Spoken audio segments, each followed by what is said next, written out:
Chapter 640, Seeing Han Zixin. Chapter 640. Seeing Han Zixin. Although Tang Beiwei didn't really know why she felt uneasy, but ever since she started cultivating, she had gotten this sense of what might happen in the near future. She carefully sent her spirit sense out and saw a food delivery man. She sighed of relief. Was she being too careful? Just when she was about to open the door, she noticed that the man had a gun. She realized that she was being too careless. Tang Beiwei took out a fireball charm. If the person charged inside, she would throw it. Although she was at stage 2 now, she didn't know any moves except fireballs and wind control. But just then Tang Beiwei saw that the man picked up a call, turned around, and left. He disappeared quickly. After the man left, Tang Beiwei bought a phone and called Yimo. In a coffee shop, Yimo heard Luo Ying's story and realized that these people were either from the Black Sun Empire or Northern Sand. "Let me call Beiwei." As soon as Yimo grabbed the phone, Beiwei called. Knowing that she was fine, Yimo felt relieved. "Beiwei, although I don't know why they suddenly backed out, you still need to be careful. How about I come back and take you to Beijing as well?" Tang Beiwei knew that Luo Ying had found her brother and felt relieved. She didn't want to be the third wheel in Beijing, so she reassured him, "Brother, I'm fine. I have spirit sense now, and I can use wind control and fireballs. I still have plenty of fireball charms, so no one can do anything to me. Don't worry." Yemo thought for a bit and agreed. Although she was only stage 2, she was a Dao cultivator. It would be hard for a black-level early-stage martial artist to keep up with her. Although she couldn't beat them, she could run away. Then Yemo got up and said to Luo Ying, "Let's go visit an old man and earn some money. Then we'll go to Ninghai and take Beiwei to Luo Yu." Luo Ying agreed. Although Yemo didn't mention again the people who had tricked Luo Ying into the plane to Beijing, he had made up his mind that he would annihilate them before he went to the small world. Now that he had finished his business and he was with Luo Ying, he didn't need to keep the mask on. He washed everything off in the toilet. Yemo knew that those people had probably guessed who he was, but so what? When Yemo and Luo Ying went to Han Zixin's place, it was already afternoon. Yemo mainly came for the ores, but he also wanted to see Li Hu and Zhang Ju. They were quite close. Although he had helped them, they also helped him before too. When he faced the Song family or when he needed them to protect Yi Ling and Yi Zifeng, they had helped a lot. Knowing that Yemo was coming, Han Zixin came out to greet him the moment he stepped in. When he saw Luo Ying, he couldn't help to approve of Yemo's taste. Both Ning Qingxue and Luo Ying were much prettier than Han Yan. Elder Han called Li Hu and Zhang Ju over to eat as well. "I haven't seen them for a long time," Yemo asked. Han Zixin sighed. "I called you over this time because of them." Yemo frowned. "What's this?" Han Zixin hesitated before saying, "Last time we talked, I already told you about the space flower blueprints issue. Even if we can't get it, we can't let other countries have it. So when news of it got out, some countries sent their masters to retrieve it, and so did we." Yemo was speechless. Even Li Hu and Zhang Ju went. Han Zixin nodded. "Not only them. The country has also sent 8 other people. 10 elites went, but it's been a few months, and there's still no news from them. I'm very worried." "So, you called me so many times to get me to help you see what's going on?" Yemo wasn't feeling comfortable. Li Hu and Zhang Ju were his friends, and he had told Han Zixin many times that it was useless, even if they got the blueprint. However, he had still sent people to die. If Li Hu and the others were fighting against Northern Sand, how could they win? Ever since they had developed the lightspeed gun, not even he could ensure a clear victory. Han Zixin looked guilty but still nodded. "Yes, I realize that no one but you can help. I know Luo Yu is yours and you're busier than me, but I really have no other way. I can't afford to lose the 10 Flying Snow's elite members nor the blueprint. I won't blame you, even if you don't want to help, but I need to do everything I can despite knowing that they might not be alive. Then Han Zixin paused and said, Don't worry about Luo Yu, I never told anyone about it. Hearing this, Yi Mo felt a bit more comfortable. Yi Mo's expression relaxed and asked, Doesn't Beijing have a heaven squad? Why don't you ask them?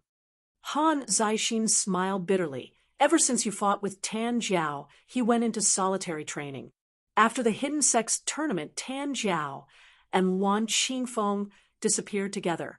Tan Jiao's disciple Su Shi also disappeared, and even Song Yangzhu is gone. After that, we rarely see anyone from the hidden sections. They almost never come out, and they haven't asked us again to give them orders. I don't know if this is good or bad. The president knows that I came to you for help, and he agreed that only you can help us. Yi Mo hadn't expected that Tan Jiao and Wan Qingfeng would disappear. When he heard of Song Yangzhu, he immediately remembered what happened in the tent at Nei Snow Mountains. How she was so wild and clutched him so tightly, as though she was trying to squeeze herself into him. He got lost in his thoughts, wondering if that woman was okay. Yi Mo, Luo Ying called him. She could feel something wasn't right with Yi Mo and grabbed his hand. Yi Mo held her hand tightly too and cast those thoughts aside. No matter what, he already had Luo Ying and Qingxue. After a while, Yi Mo patted Luo Ying's hand and said to Han Zixin, Elder Han, Zhangju, and Li Hu are my friends. I will go have a look. And I'll say this one last time. Even if you found it, the space flower blueprint is useless to you. If you don't believe me, there's nothing I can do about it. I know, but if things were to happen again, I would have still gone for it. Some things you can't just let go because you don't want to. And this time, it's not just about the space flower. Han Zixin sighed. Let's not talk about this now. What intel did you get, and what exactly is going on? Yi Mo asked. Han Zixin nodded and said, Do you know the Ice Helm Island? Yi Mo shook his head. Han Zixin continued, It's in the Atlantic Ocean. It's not very big, about few 1,000 square kilometers. This island is surrounded by glaciers. If it wasn't for something that happened a few months ago, no one would have known that there were people there. A bunch of crazy people. Chapter 641. Ghost Island. Chapter 641. Ghost Island. Yi Mo conjectured that it might be a northern sand base. Han Zixin continued, A few months ago, a fast jet ski appeared near the Beaufort Sea with a man nearing death on it. The jet ski went past a cruiser, and the man was saved. The first thing he asked for when he could move again was a computer. With it, he sent out a massive amount of images and intel, all about research data of some labs under the Ice Helm Island. A group of scientists was researching all sorts of crazy weapons there. The intel that Mam sent out was only a small part of it, yet it had huge worth. Shockingly enough, one of the images was of a flying saucer in the making. That wasn't a flying saucer, though. It was the space flower. Yi Mo understood that someone else must have escaped from Northern Sand, and that person must have wanted to relay this information to the world in order to stop Northern Sand. Han Zixin said solemnly, I think you already know, but that was a Northern Sand base, and that man was someone who ran away from Northern Sand. Although I don't know how he got out, but Northern Sand is indeed building weapons that can threaten the whole world in that base. Now, before the man could finish sending the images, the cruiser was rammed and sank into the ocean. Rammed? Not attacked by a weapon? Yi Mo asked in wonder. Han Zixin shook his head indeed. It's as though it rammed into a reef, and the cruiser just sunk. A small part of the people on board survived, but the man who escaped also sank with the cruiser, and the data in his hands was lost. But because of all that data being sent out, many countries sent men wanting to get their hands on the space flower or on the other weapons, right? Yi Mo sneered. Han Zixin smiled bitterly. After that happened, Russia, the U.S., and Canada sent out ships immediately. The Ice Helm Island base did blow up most of its facilities, and managed to transfer some important things, but they were too short on time. Russia's and the US's ships started to attack the island pretty soon. Meanwhile, the island seemed to be meant only for doing research and had no military power. Hence, it didn't take long to kill off all resistance. But then Russia and the US didn't find anything, except for the remnants of the space flower. Since they didn't find anything, why were people still sent over?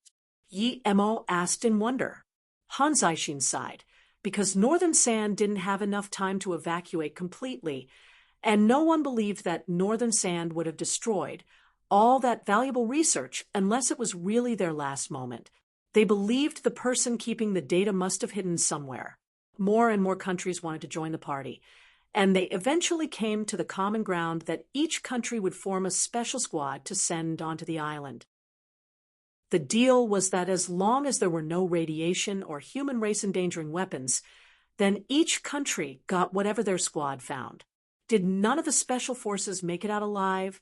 Yi Mo asked strangely. Han Zixin nodded. Indeed, not a single country's squad came back. More people were sent in later, but those also disappeared. With more and more people disappearing, many countries have started to quit. If it wasn't that so many people might somehow still be alive on the island, perhaps the island would have been blown to nothing already. Yi Mo immediately felt that something was wrong. First of all, how could an organization like Northern Sand let someone escape again after Yi Xing's escape? And this escapee even brought out large amounts of intel. Secondly, although Ice Helm Island was pretty big, it was still only an ice island. There were no forests. How could people disappear so easily?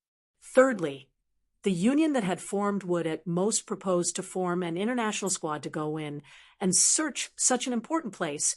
How could they agree to let all those different countries go in and play finders keepers? This wasn't a child's game. The main thing was that no one had gone missing before those elite squads went in. Only afterwards did strange things start to happen. Who brought up the idea of sending in elite forces? Yi Mo asked. Hearing this, Han Zixin looked at Yi Mo in shock and said, when the elite forces started to go missing, others also started getting suspicious. But then the senator who had brought up the suggestion suddenly died. Yi Mo fell into contemplation. The squads the country sent out would undoubtedly be the elite of the elite.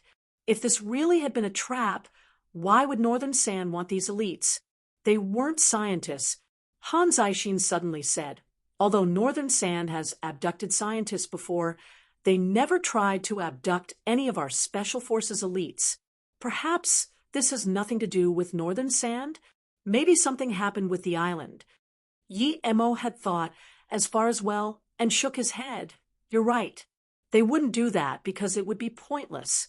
Even if they could use them to train stronger people, even if they could assassinate Preside Dash, Yi Mo stopped there. What if they wanted to assassinate Yi Xing? Yi Xing's use to Luo Yu was no less than Yi Mo's.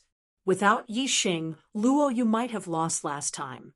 But then, Yi Mo thought that perhaps he was thinking too much. No one should know that Yi Xing was in Luo Yu, but what if Northern Sand did know? Yi Mo knew that his theory was a bit absurd, but what if Northern Sand was really doing all that to kill Yi Xing? At the last Luo Yu battle, Luo Yu dominated the scene when no one could match Luo Yu's electronic interference machine, which had been designed by Yi Xing. Would Northern Sand suspect that Yi Xing had run over to Luo Yu from that? Even if they wanted to assassinate Yi Xing, it wouldn't be easy. Random people wouldn't even be able to get near the core region of Luo Yu unless Luo Yu suddenly fell apart. But unless there was another war, how could Luo Yu fall apart? War? Yi Mo thought of the recent attacks on his businesses. If Northern Sand was behind that, then there really might be war coming soon. If Luo Yu fought with a bunch of other countries, then no matter how strong it was, there was a limit to how many countries it could take on at the same time. As Yi Mo thought about all that, he suddenly felt cold sweat run down his back. If that had been planned out step by step by Yi Mo's enemy, then that enemy was too calculative. People like that did exist, for example Dongfang Shi, but it was destined that there would never be a lot of people like that at the same time. All that just to attack Yixing? Yi Mo shook his head. He knew he was thinking too much after all. There couldn't be a plan betting on so many coincidences. Even if they wanted Yixing, they wouldn't do all this. But no matter what, Yi Mo still had to call Su Yuehua, Su Ping, and Yixing. Just as Yi Mo was prepared to call Su Yuehua, his phone sounded first. Chapter 642. Private Gathering. Chapter 642. Private Gathering. Su Yuehua was calling. Yi Mo said, "Sister Yuehua, I was just about to call you. You go first." President, the Indonesian government doesn't seem to want to comply. Instead, they are ordering warships from a few Western countries, Su Yuehua said. If he hadn't heard Han Zhaixin's words, Yi Mo would have started a war without hesitation. Indonesia wasn't that strong, but now Yi Mo had to be careful. Even if he was to start war, he had to make sure to protect Yixing and the others. "How are you dealing with this?" Yi Mo asked after thinking for a moment. Su Yuehua immediately replied, "The rest of the countries that had discord with our business have negotiated conditions, and we reached a common ground. Only Indonesia and Philippines won't budge. They don't want to resolve the conflict at all.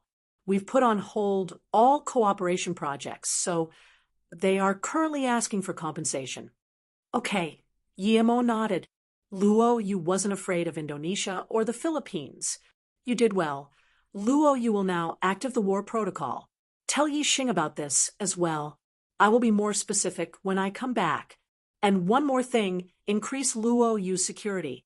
Make sure not a single person comes in and out without notifying us. Especially Yixing.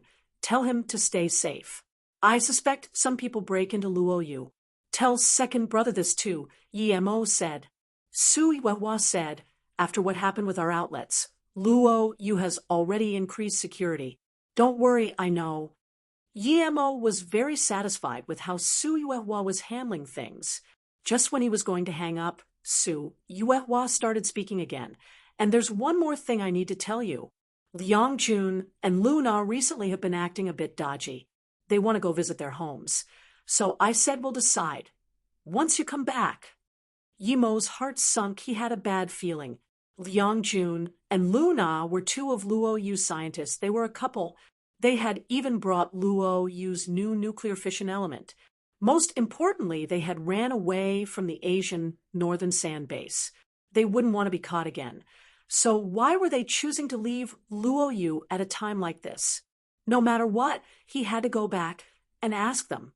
Yi Mo immediately said, "They can't leave Luo Yu now. You must wait until I get back. I suspect this is someone's trap. They might have been tricked." "Okay, I know." Su Yuehua hung up and immediately sent orders. Han Zhaixin heard Yi Mo's words and said, "I know you're very busy right now, but if you need any help with Luo Yu, I can ask the president. Still, Luo Yu doesn't need our help for technology. Theoretically, China is always with Luo Yu. If it wasn't due to all sorts of reasons, we could even help you in the war with Indonesia." Yi Mo heard this and was grateful. He knew that what Han Zhaixin offered couldn't be done, but he did seem genuine. He was saying that he wanted to help from the bottom of his heart, but he couldn't really send out troops due to his responsibilities. "Yi Mo, let's go back first since there's trouble." Luo Ying was a bit worried. She knew that Luo Yu was Yi Mo's base. All his friends and family were there. If something happened to it, it would be a big blow to him. Yi Mo nodded. He had to deal with these things first before he could help Han Zhaixin. Han Zhaixin knew what Yi Mo was thinking and said, "You can go back and take care of the matters with Luo Yu first. The Ice Helm Island issue started some months ago. It doesn't matter if we put it aside for a few more days." At this moment, Yi Mo's phone sounded again. It was Su Yuehua again, but her tone was very desperate. She told Yi Mo that Liang Jun and Luna had left Luo Yu that morning. They were headed to Sri Lanka. Immediately lock down Luo Yu and control all the sea routes. Yi Mo knew that their departure would only get Yi Xing exposed.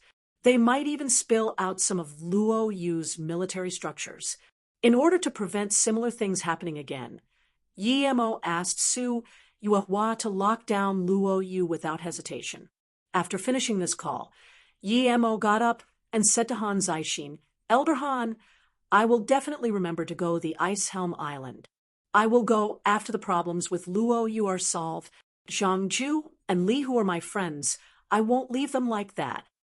Han Zixin knew that Yi Mo was so busy that it was already significant that he had agreed to help him. It was unrealistic for him to put aside Luo Yu matters just to go immediately. Yi Mo left with Luo Yu. He wasn't even in the mood to ask about the ores. He needed to get back to Luo Yu and solve these issues as soon as possible. Luo Ying suddenly realized that she should start cultivating more. Otherwise, she wouldn't be able to help Yi Mo at all. Since Yi Mo had chosen to build with his strength his own city, she should help him and not be dead weight. As though he knew what Luo Ying was thinking, Yi Mo squeezed her hand and said, "Susu, don't worry, I will deal with this. Also, there's something I've been too scared to tell you about." Yi Mo finally found an opportunity to tell her about Ning Qingxue. Luo Ying saw Yi Mo's awkward expression and covered his mouth with her hand. "Don't tell me now. Let me go see her first." This made Yi Mo feel even more awkward. He had thought Luo Ying didn't know about it, but she did. It must have been Bei Wei, that girl. Yi Mo, someone calling his name, made him go back to reality. He had been so concentrated that he hadn't even noticed someone approaching him, but he could see who it was now. It Wang Ying. He met her everywhere. There were two people next to her, and one of them was Su Jingwen's cousin Su Mei. Yi Mo didn't really like her, but that was in the past. "Wang Ying, how come I end up seeing you everywhere? Don't you need to work?" Wang Ying was someone Yi Mo could relax around, since she was quite open, so it didn't matter if he joked with her. "Is that your girlfriend?" Wang Ying looked at Luo Ying in shock, wondering where had Yi Mo found such a beautiful girl to be his girlfriend. Yi Mo nodded. "Yes, she's Luo Ying." "Luo Ying, this is my college classmate Wang Ying. She has helped me many times." "Hello, Luo Ying." Wang Ying was a little nervous speaking to such a goddess. "Hello," Luo Ying said. "By the way, this is Su Mei and her friend. Do you still remember her?" Wang Ying said while pointing at Su Mei and the other person. Yi Mo smiled. "Of course, long time no see." "Hello, Yi Mo. Your girlfriend is so pretty." Su Mei felt very strange. She had looked down on Yi Mo before, yet he had such a pretty girlfriend. That girl, Luo Ying, was probably prettier than Ning Qingxue. He was really lucky. Wang Ying saw that the atmosphere was a little awkward, so she quickly said, "By the way, the handsome and bulky Wang Su brother is back today. He's going to be developing his career in Beijing, so he's inviting everyone to eat. You can join later on too. It's at the Kai Yuan restaurant right in front of us. Many elite members of Beijing are coming. Yi Mo, if you're going to develop your career here, you must come tonight." Yi Mo smiled. "I won't go. I still have some things to take care of with Luo Ying. Have fun." He had heard of Wang Su before. Yi Mo had a good impression of him. "That's a pity. If Sister Luo Yu came tonight, she would be the #1 goddess," Wang Ying said. Luo Ying suddenly said to Yi Mo, "Yi Mo, I just saw a person go into that restaurant. He was the person who pretended to be you on the plane. Although he took the mask off, I'm sure it's him." If that was the case, then no matter how busy he was, he had that time to spare. He immediately said to Wang Ying, "Okay, but we don't have an invitation. Could you get us in?" Chapter 643, Piss Off. Chapter 643. Piss Off. Wang Ying was happy that Yi Mo and the others would be joining. When they went inside, there were already quite some people there. As soon as they sat down, waiters started to serve wine and juices. Wang Ying sat next to Luo Ying intentionally. She tried asking her about a lot of things, but Luo Ying wasn't good at talking, so she ended up listening on the side. When Wang Ying spoke about Yi Mo's hardships in Ninghai, Luo Ying would listen carefully and ask something occasionally. When she heard that Yi Mo had been kicked out of the Yi family and for a while hadn't had money for food, her eyes turned red. Yi Mo looked helplessly at his big-mouthed friend, but he could only let her do as she pleased. At the same time, he kept his spirit sense on the man who had tricked Luo Ying to come Beijing. He didn't want to touch him for now. He would wait for the rest of his crew to come. Su Mei looked at how Luo Ying acted around Yi Mo and suddenly felt uncomfortable. What did Yi Mo have? He was just an abandoned son that just knew how to act cocky. How had he gotten the love of someone as pretty as Luo Ying? Luo Ying was so pretty that she couldn't even get jealous. Yi Mo, long time no see. How did you get rich? Ever since Yi Mo had rejected her initiation, she had been very unhappy. Yi Mo noticed her condescending attitude, but he just smiled. I'm doing a bit of everything now. I'm not really rich. Su Mei sneered. He must have tricked Luo Ying into dating him. She was obviously just an innocent girl. She would expose him in front of her. For a girl like Luo Ying, anywhere she went, she would be the center of attention. A few men had already come over to talk to her, but one was specially audacious. He was a tall young man. He carried a glass of red wine and came onto her like a gentleman. He bowed and said, "Hello, beautiful lady, I'm Wang Qianjun. Could I have the honor of knowing your name?" Luo Ying frowned and thought that he was being rude. Couldn't he see she was talking to someone else? Wang Ying glanced at Wang Qianjun and suddenly felt that she shouldn't have called Yi Mo and Luo Ying there. There were a lot of people with whom Yi Mo couldn't mess. Su Mei suddenly started to get interested. She had heard about Wang Qianjun. He was Wang Su's cousin and also a member of the Beijing Wang family. He had quite some status. He was very lustful and wouldn't pass by a beautiful lady like Luo Ying just like that. Su Mei really wanted to know what Yi Mo was going to sow. The best outcome for her would be if Wang Qianjue took Luo Ying from Yi Mo in front of his face. That would please her the most. Luo Ying just didn't reply. Wang Qianjun was about to speak again when Yi Mo said, "Wang Qianjun, I know you. 2 years ago, you encountered robbers on your way to Flowing Snake. You left your girlfriend with the robbers and ran away yourself. It's you, right?" Wang Qianjun heard this, and his face immediately changed. Who could know about this other than Xiao Lei? Did she tell anyone? After hearing this, not only Wang Ying, but Su Mei and other people looked at him in shock. When Yi Mo said this, Wang Qianjun's face had changed, but he hadn't denied it. So people knew that it might be true. Some girls immediately started looking down on Wang Qianjun. They hadn't expected him to be such a pig. If that got spread, then no matter how tall, handsome, and rich he was, no girl would really want to be with him. They would at most go for his money. Bullsh *T. Who are you? Wang Qianjun reacted. If Xiao Lei had told anyone, he wouldn't let her go, but when he realized that the Xiao family wasn't scared of the Wang family, he was unsatisfied. Yi Mo sneered. "You ask me who I am? I'm someone who saw it with his own eyes." "Yo, you're the one who got out of the Audi." Wang Qianjun recognized Yi Mo when he looked at him again. As soon as he said this, he realized that he was somehow admitting it. Yi Mo smiled. "That's right, that was me. She was really unlucky to have met you." "Yi Mo, you're right. It's indeed unlucky to know scum like him," a feminine voice sounded. "Xiao Lei, what do you mean?" Wang Qianjun's face looked bad. He hadn't expected Xiao Lei to have come too. "Scum, you have no right to ask what I mean. I really don't want to talk to someone like you. I was really blind in the past." Xiao Lei glared at Wang Qianjun and came up to Yi Mo. "You have guts." Wang Qianjun looked coldly at Yi Mo and said. Yi Mo sat down and didn't get up. He put down his glass of wine and said, "Piss off." If he didn't have to check up on the man who didn't come out, Yi Mo would have kicked him already, but that would cause too much commotion. "You Wang Qianjun wanted to rage, but before he could, someone already pulled him aside and took his spot.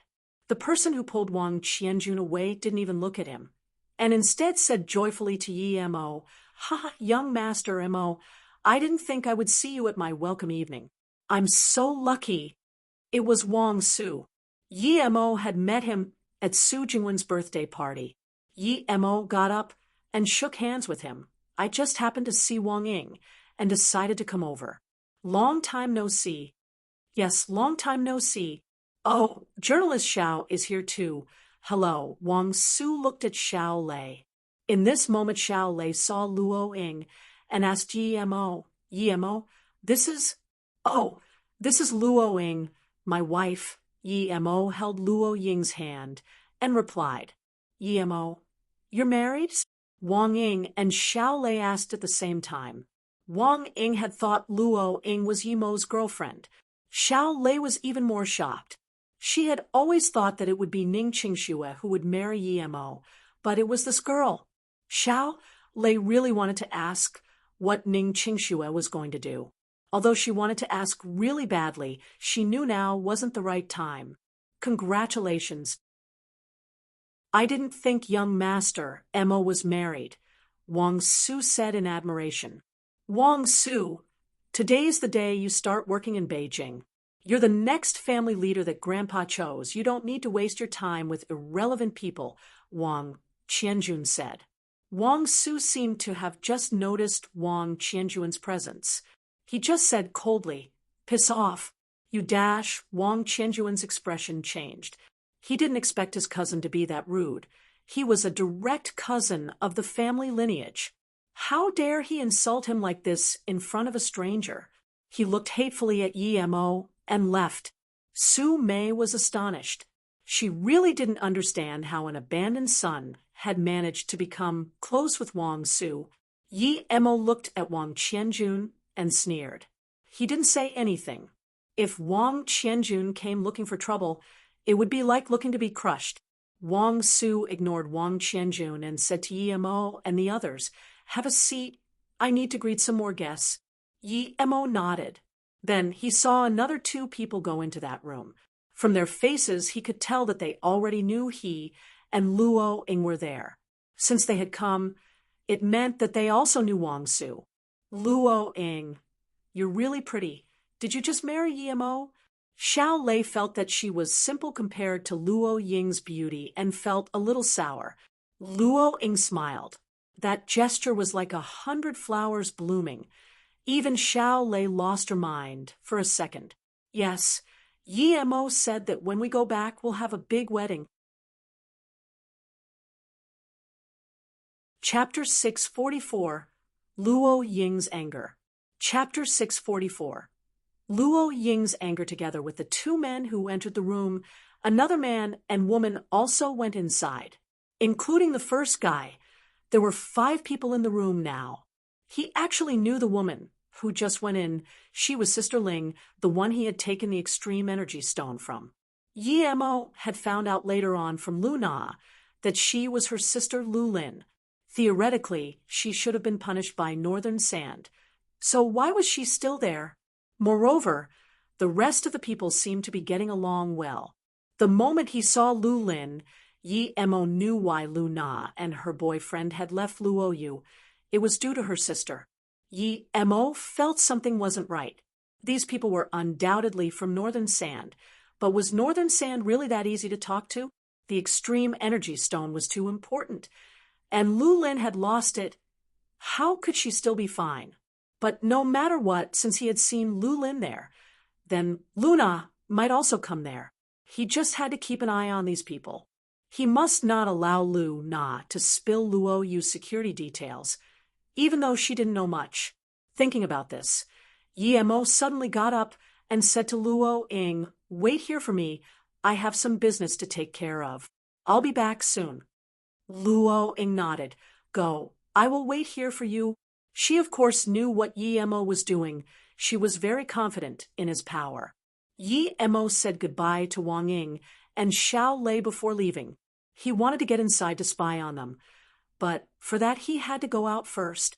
He was sure that the Northern Sand people were watching him too, so he had to go out first and turn invisible before coming back inside. What is Yemo doing? Xiao Lei asked. Luo Ying smiled but didn't reply. She wasn't good at lying, so she didn't say anything. By the way, Luo Ying, where are you guys planning to celebrate your wedding? Do you already have a date? Xiao Lei asked again. Luo Ying shook her head. I don't know yet, whenever Yemo decides. Hearing this, the other girls glanced at each other. They admired Luo Ying's beauty, but she was submissive in their eyes. Yemo was really capable. Where had he found a girl like this? Nowadays, both parties negotiated on the wedding date. Su Mei felt even more unsatisfied. She didn't know why, but the better Yemo was, the more she was uncomfortable. Just when they were all chatting comfortably, she suddenly intervened. Luo Ying, do you know about Yemo's past? Luo Ying smiled. Wang Ying already told me.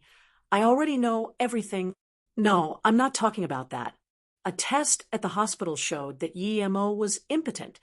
Su Mei wanted Luo Ying to leave him, so she had to do this while Yemo wasn't there.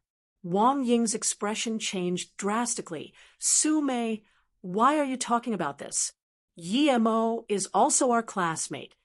Xiao Lei had investigated Yemo before, so she also got to hear about this. However, she cared more about a person's character, not about his physical conditions. She also looked at Su Mei in confusion. Did she hate Yemo or something? Luo Ying wasn't dumb. When she first saw Yemo and Su Mei together, she felt tension between the two of them, but Yemo didn't mention anything, and she stayed polite. But now Su Mei was talking behind Yemo's back, which made her very angry. She knew better than anyone else whether Yemo was impotent or not. She couldn't even take his fervor sometimes. Yet Su Mei dared to say something like that about her husband. This made her angry immediately. At the same time, she felt Su Mei was really shameless. If Yemo hadn't told her to wait there, she would have left already. She looked coldly at Su Mei. You don't need to worry about my husband. That's my business. Also, I don't want to sit next to someone like you. Please move aside. Su Mei's expression changed. She hadn't thought someone as gentle as Luo Ying had this side. Su Mei couldn't stay there anymore. She got up and pulled Wang Ying. I'm leaving. Are you coming? Then she left without waiting for a reply. Wang Ying said helplessly to Luo Ying, I'll go check on her.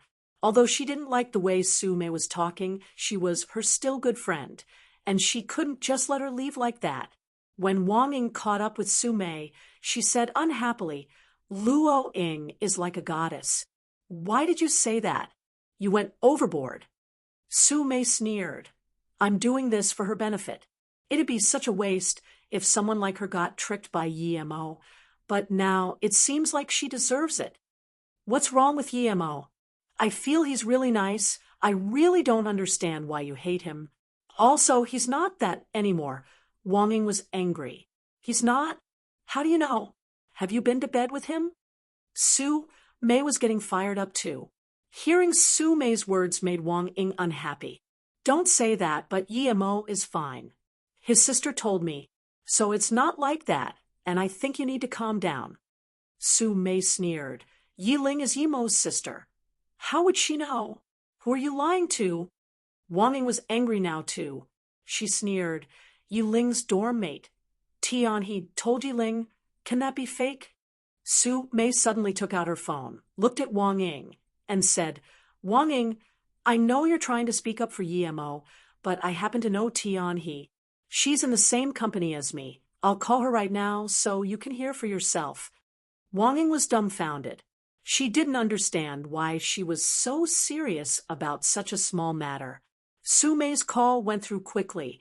Tianhe, it's me, Su Mei. No, I just need to ask you a quick question about that guy, Yemo. Yes, her brother. I heard that after a hospital checkup, he was found to be, you've heard about it too. Su Mei looked satisfied at Wang Ying and continued, Yes, I heard other people say the checkup was fake. What? Is it really fake? How do you know? What did that pervert do to you? I know. Don't say that. How could I go to bed with him? I'm just asking. Big. I don't like big. Wang Ning looked at Su Mei, who looked like a defeated rooster, and said, Su Mei, you're not from a small family. Don't you know about family wars? Yi Mo was a sacrifice in one of those fights. Of course the checkup is fake. Look at how happy his girlfriend Luo Ying is. Stop trying to change the facts. It's real. Let's go and apologize. I won't go apologize. Even if Yi Mo is fine, he doesn't even have a stable job. He doesn't deserve to be with a girl like her. It's like a flower planted on cow dung. Yet that woman deserves it, Su Mei said in contempt. Wang Ying shook her head and walked towards Luo Ying. Yi Mo entered the room invisible and started to eavesdrop. Their conversation was very succinct. They were indeed Northern Sand members, and the person who had pretended to be him was called Captain Lu. Regarding the man and woman who had come in last, Lu Lin was the woman, and the man was called Scorpion. The moment Yi Mo saw him, he knew that it was the guy that had been watching him at the airport. He only had Luo Ying in his eyes at the time and had ignored him. Yi Mo and Luo Ying are here. Is that intentional? Captain Lu asked. Scorpion shook his head. Probably not. They coincidentally met Wang Ying and Su Mei at the door, and they brought them inside. It seems like he knows Wang Su, and they're quite young Master Yong. Don't be impulsive. Captain Lu stopped the white-skinned young man. That bastard broke my brother's legs. Our Dai family's enmity with him is deep like the sea. The white man roared. Chapter 645. Yi Mo, who are you? Chapter 645. Yi Mo, who are you? Yi Mo just realized that this young Master Yong was Dai Heng's brother, other than that Captain Lu, who was at the yellow level middle stage, and the man who didn't talk who was at the yellow level ladder stage. The other three were ordinary people. Captain Lu waved his hand and seemed to have gotten some news. A moment later, he said, Yi Mo just left. Only Luo Ying is still inside. Lu Na and Liang Jun will come to Beijing tonight, and we have arranged to meet at 2 a.m. outside the Yan Shui River, but Lu Lin must go. Hearing this, Dai Yong got up suddenly. Captain Lu, since Luo Ying is alone, we dash. He was stopped by Captain Lu. I know you want that Luo Ying, but you can't now. Every day Yi Mo is alive is a day you can't touch her, even if we capture her. Moreover, this is the Wang family's turf, and Wang Su is close to Yi Mo. We can't do anything here even if the opportunity is right. Who knows if Yi Mo comes back suddenly? To be honest, we're not even big enough for him to care about killing us. Yi Mo sneered. This handful of people was indeed not enough for him to kill. He could deal with them with just a couple of fireballs. Yi Mo didn't want to keep listening anymore, now that he knew where they would be meeting up. He would go to the river at night. Just when Yi Mo wanted to leave, his spirit sense noticed that a waitress who was wiping a table had been wiping that table for a long time. Yi Mo looked a bit closer, and she was very emaciated, and her face was covered in scars. Yi Mo looked at her body, and her chest and back were also covered in scars. Although her eyes looked really calm, Yi Mo could feel the hatred in her eyes. Yi Mo felt strange.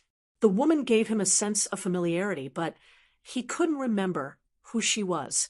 Soon, Yi Mo saw a small black in her ears. It was a listening device. Yi Mo immediately thought to check the room those 5 people had been in and searched it with his spirit sense. Under one of the chairs, he found a listening device indeed. So she was listening to those Northern Sand guys too. It was fine as long as she didn't get in his way. Yi Mo didn't keep looking at her and left. When Yi Mo walked to the door, he saw a few people sitting around the same table as Luo Ying. Su Mei was also there, but Luo Ying's brow was frowned. The truth was that if Yi Mo hadn't told her to wait there, she would have left already. Yi Mo knew all those people. Other than Qiu Jitan and Han Dan, there was also Qiu Jishue, whom he almost gave a beating once. Yi Mo had heard that Qiu Jishue was the best in the young generation of the Qiu family, and the guy did have some brains, as he didn't attack Yi Mo straight away back then at Wudong restaurant, so he managed to avoid Yi Mo's wrath. Yi Mo walked up to Luo Eng and said, "I'm back." Seeing this, Luo Eng got up and held Yi Mo's arm. She really detested the people around her. Su Mei sneered. The people who were there that day were all very powerful. They were people even Wang Su couldn't be rude to. As for Qiu Jishue, even Wang Su's dad had to be careful in front of him. Just when Qiu Zhirong and Han Dan were prepared to chat to Luo Eng, they saw Yi Mo, and their hearts immediately skipped a beat. When they saw Luo Eng hold Yi Mo's arm, their faces went pale. Han Dan was regretting so much that he wanted to disappear. If he knew Yi Mo was there, he wouldn't so much as show his face, if he would even come at all. Yet now not only did he appear in front of him, he was also standing in front of his woman. "Brother Yi," Han Dan looked down and greeted carefully.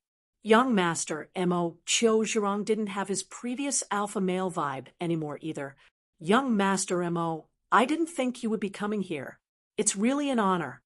Qiu Jishue saw Yi Mo, and his face immediately changed, but his composure was good, and he quickly reacted and extended his hand towards Yi Mo. Yi Mo sneered and ignored him. Then he scanned them and said, "What do you want to say here?" Nothing. We were just passing by, and wanted to say hi to journalist Xiao," Qiu Zhirong quickly explained. "In that case, P*SS off already," Yi Mo said coldly. "Yes, I will P*SS off immediately." Qiu Zhirong was scared that his legs would also be broken. Although Qiu Zhirong didn't dare say anything, Qiu Jishue's face was green. He didn't think Yi Mo would be that cocky. He clenched his fingernails into his palm, and blood even started dripping out a bit, but he didn't dare say no. If he did or resisted in any way, Yi Mo might even kill him. Yi Mo was a madman that no one could control. "Han Dan, is there any good in hanging out with this scum every day?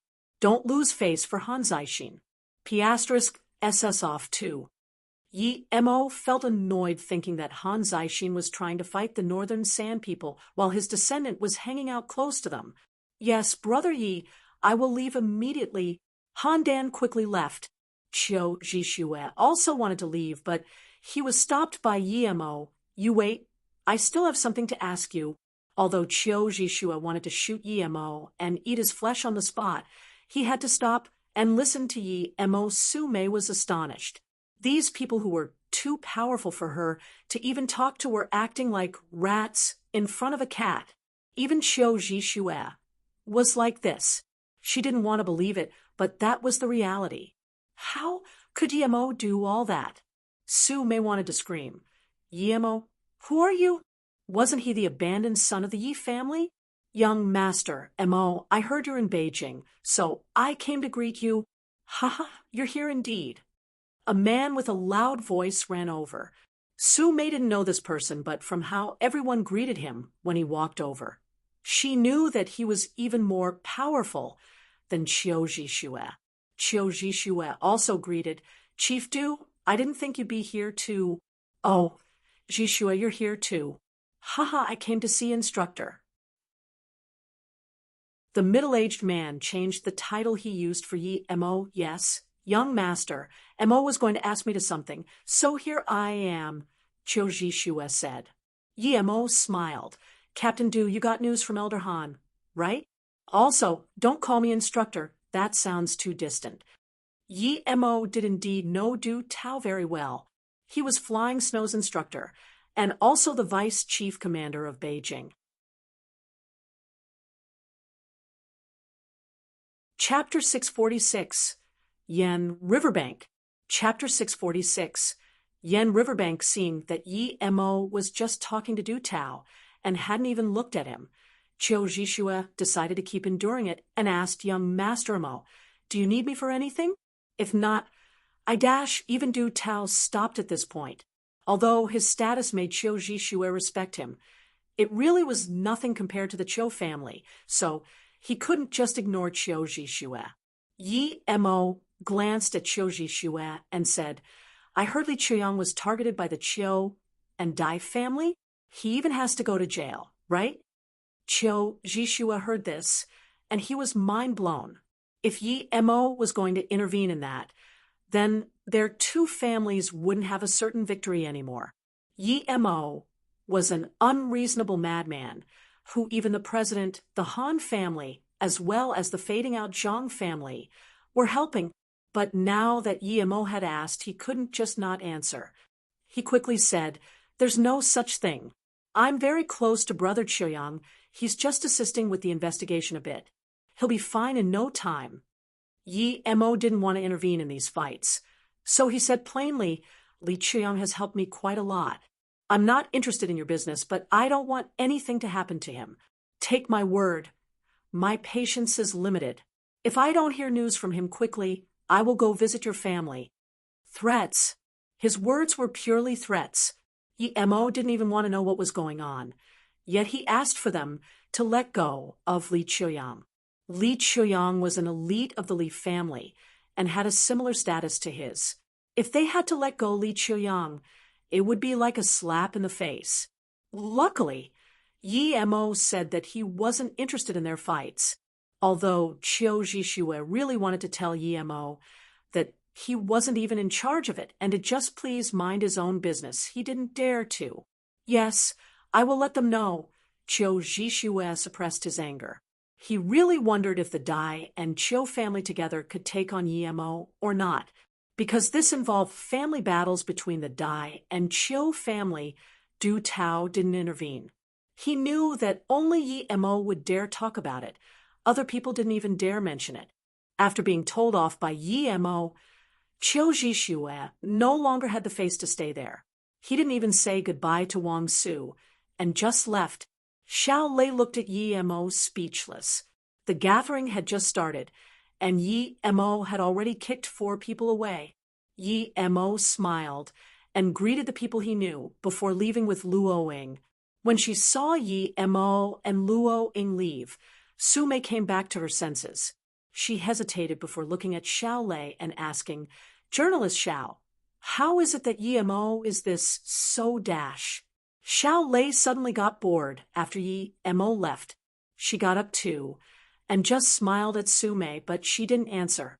She didn't want to talk to Su Mei much because of her attitude to Yi Mo. Su, after I'm done taking care of some things here, we will go back and live together in Luoyu. One day, we will just stay in Luoyu, and there will be no need to run around, Yi Mo said with guilt to Luo Ying. He knew that Luo Ying wished to have a peaceful life, yet he was taking her everywhere and made her worry. Luo Ying smiled and didn't say anything. She just moved closer to Yi Mo. After a long while, she said, Tell me about her. Is it Qing Xue or that girl? Yi Mo was dazed and subconsciously asked, Who is that girl? Then, is it Qing Xue? Luo Ying fell silent. Although she didn't have any blood relations with Qing Xue, she was still her aunt. She had only scanned Qing Xue when she saw her, and she didn't look at her carefully. She just knew Qing Xue was a pretty girl. Sorry, Susu, Yi Mo really didn't know how to explain this to her. He understood what she meant by that girl. She was probably talking about Qi Wanqing. Seeing Yi Mo's guilty expression, Luo Ying smiled and grabbed his hand. Don't apologize. I don't mind as long as I can be with you. I think that if Qing Xue loves you, she won't mind either. Yi Mo embraced Luo Ying and felt excited. He knew that Luo Ying wouldn't object to it. It was easier for Luo Ying to accept it, as she still had memories of Luo incontinent. Susu, I'll tell you about Qing Xue. And Yi Mo told Luo Ying the story as they walked slowly by the Yan riverbank. After telling Luo Ying everything that had happened, her eyes were red. She had completely accepted Ning Qing Xue in her heart. She hadn't expected Ning Qingxue to be such a strong-willed girl, and that in order to wait for her, they still hadn't gotten married yet. If it wasn't for her, perhaps Yi Mo would have died at Shenongjia. Yi Mo saw Luo Ying's worry and held her a little tighter. The couple just stopped by the riverbank. After a while, an animal howled and startled them. Luo Ying caressed Yi Mo's hair and asked softly, "Should we go back now?" Yi Mo smiled and said, "Wait, something will happen tonight. Things might get bloody.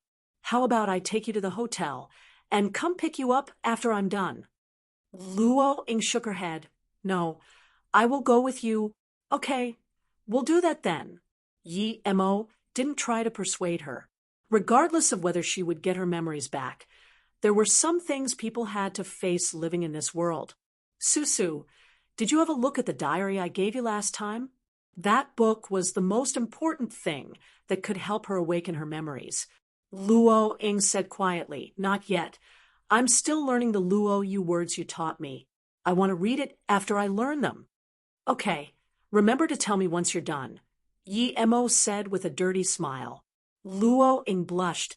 Although she really wanted to read it, she didn't want the mood to be ruined by her bad comprehension. Realizing this, she was just about to kiss Yi Mo when he said, "They're here. Let's watch them from the side." As soon as Luo Ying and Yi Mo moved to the side, for people gathered there, only Dai Yong wasn't there. They all had a gun, and that Captain Lu even had two. What made Yi Mo realize something was off was that Lu Lin was tied up, and there was even some cloth stuffed in her mouth. Yi Mo had seen them on good terms before. Why were they tying Lu Lin up now? He was sure that Lu Lin wasn't putting on a show. Yi Mo spread out his spirit sense and was soon dazed. He saw that the woman with the scarred face was also coming. She was holding a few throwing knives in her hands while hiding. Chapter 647. Real and Fake. Chapter 647. Real and fake. Other than the woman hiding in a ditch, there were two more people hiding near the banks, and Yi Mo could tell they were from Northern Sand. The other four didn't wait for long before a subtle humming engine sounded from somewhere down the river. The sound was barely even noticeable. Hearing it, the four immediately spread out as they watched the river carefully. It was a small private yacht. As the yacht neared the bank, Yi Mo soon noticed that it was Lu Na and Liang Jun inside. Lu Na carried a case out, but Liang Jun didn't leave the yacht and stayed on the ship. "Lu Na, you're trustworthy indeed, but we didn't lie to you either. Your sister is here," Captain Lu said casually as he saw Lu Na get on shore. Lu Na didn't reply because even though she saw Lu Lin was tied up with a piece of cloth in her mouth. "Sister." Lu Na felt relieved nonetheless. Lu Lin struggled and made some sound, but it was useless. "I've brought your sister here, and we didn't do anything to her. Where is the thing? We will trade at the same time. Of course, if you're willing to come back to Northern Sand, we welcome you girls." Captain Lu laughed as he grabbed Lu Lin's chest. Lu Lin immediately looked at Captain Lu in anger and whimpered. Lu Na sneered. "You're that Captain Lu, right? Don't touch my sister. I brought the thing, but if you dare play any tricks, I can always make the thing in my hand explode." "Very well, we just want the Chang 265 data and the Luo Yu interference machine. You give me those, and I'll let you take your sister away immediately," Captain Lu said casually. Lu Na immediately sneered. "Captain Lu, who do you think I am? I just joined Luo Yu, and to be honest, if it wasn't for City Lord Su being really nice to us, we wouldn't even have had a chance to leave the city. How can I get information on the interference machine? You overestimate me. I'm telling you now, I only have info on Chang 265. I have the complete data because my teacher discovered it." Yi Mo suddenly told Luo Ying to wait, and then went towards the yacht. This Captain Lu was evil indeed. While he was negotiating with Lu Na, the two people hidden by the river had left, and they seemed to be going for Liangjun. Captain Lu suddenly ripped the clothes from Lu Lin's mouth. Your sister isn't cooperating, so I have no other way. Don't. Lu Lin dodged Captain Lu's hand and called out to her sister, Nana, who told you to come? I told you I was fine. I didn't tell you to come. Lu Lin shouted worriedly. Sister, all is good as long as you're fine. Even if I have to risk my life, I will take you back. Before Dad left, he said we should rely on each other for survival. I can't leave you behind. Luna replied with red eyes. Then Luna said to Captain Lu, let my sister go, and I'll give the thing to you immediately. Captain Lu said to Lu Lin, persuade your sister. If she doesn't give us the Luo Yu interference machine, then don't blame me for killing her too. Nana, if you brought it, then give it to him, Lu Lin said while signaling Luna with her eyes. Luna didn't know what Lu Lin meant, and just when she was thinking about it, Lu Lin suddenly broke free from Captain Lu and charged towards Luna. Captain Lu and company were caught off guard and forgot to do anything, while Luna reacted immediately and ran to Lu Lin. Yi Mo sneered. He was sure that Lu Lin had betrayed Luna. Otherwise, there was no way that Captain Lu wouldn't react. But before knowing the exact situation, Yi Mo didn't move.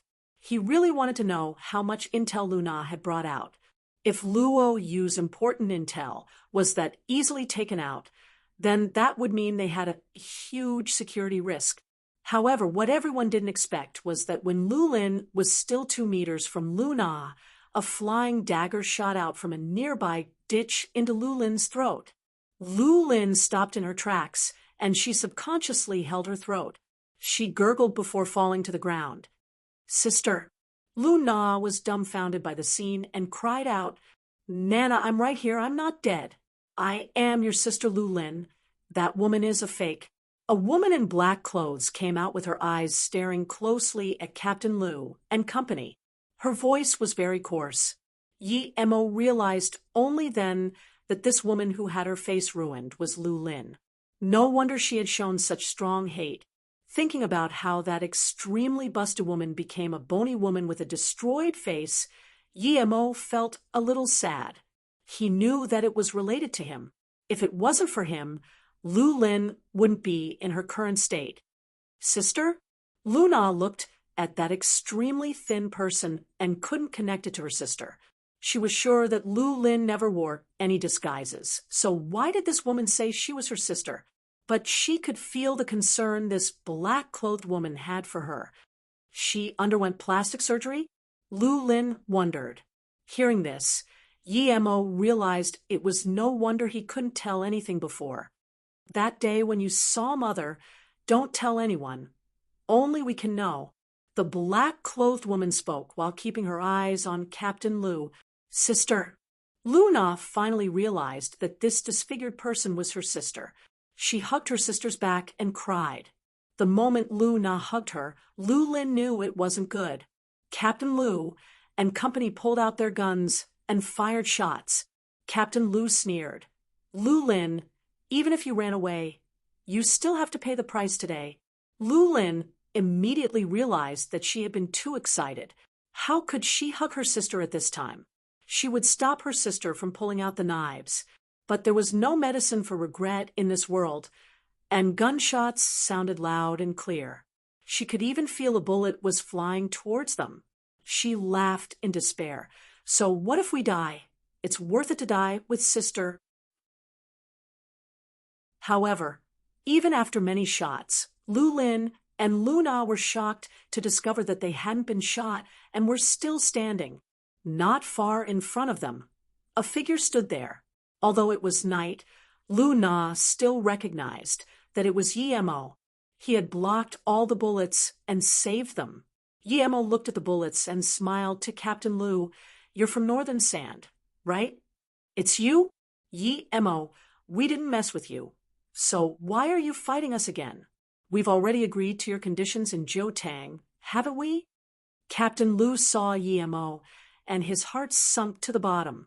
Yi Mo suddenly flicked out 2 bullets and they pierced the heads of Scorpion and the yellow level tertiary stage man. Seeing this, Captain Lu's heart went cold. Yi Mo was indeed a slaughter god. Didn't mess with me? Yi Mo sneered and continued. Who tricked Luo Ying to come to Beijing? Furthermore, Lu Na is a member of Luo Yu, and who tricked her here? Captain Lu opened his mouth, but couldn't explain anything. He subconsciously looked at the river. Yi Mo sneered. No need to look for them. They were freed from this world a step earlier than you. Chapter 648. Qingshua's Anxiety. Chapter 648. Qingshua's anxiety. Captain Lu knew he was over. When he was about to commit suicide, his face was kicked, and the poison fell out together with his tooth. Before he fainted, he heard Yi Mo say, "Don't always pull that move. I really want to know what's the difference between you guys and the Black Sun Empire." Luo Ying came over to Yi Mo's side. When Lu Na saw Yi Mo, her heart also sunk. She knew her actions meant that she betrayed Luo Yu, but she soon remembered her sister and glanced at her again. When she saw the scars and how her face didn't have a single part of healthy skin, she couldn't help to cry. At this moment, Liang Jun got off the yacht and came to Yi Mo. He knew Yi Mo, but he could only bow and then stand on the side. After a long while, Lu Lin moved Lu Na to the side and bowed to Yi Mo. "Yi Mo, I've heard great things of you. Thanks for saving me and my sister." Lu Na stood behind her sister without saying anything. Yi Mo thought it was strange her behavior. No matter what Lu Na had done was betraying Luo Yu. Why didn't she seem truly guilty? Yi Mo scanned the case and found that other than a bomb, there was only a stack of strange, useless papers. So it was all fake. She had wanted to just take her sister and run without giving away Luo Yu's secrets, but she had underestimated North Sand too much.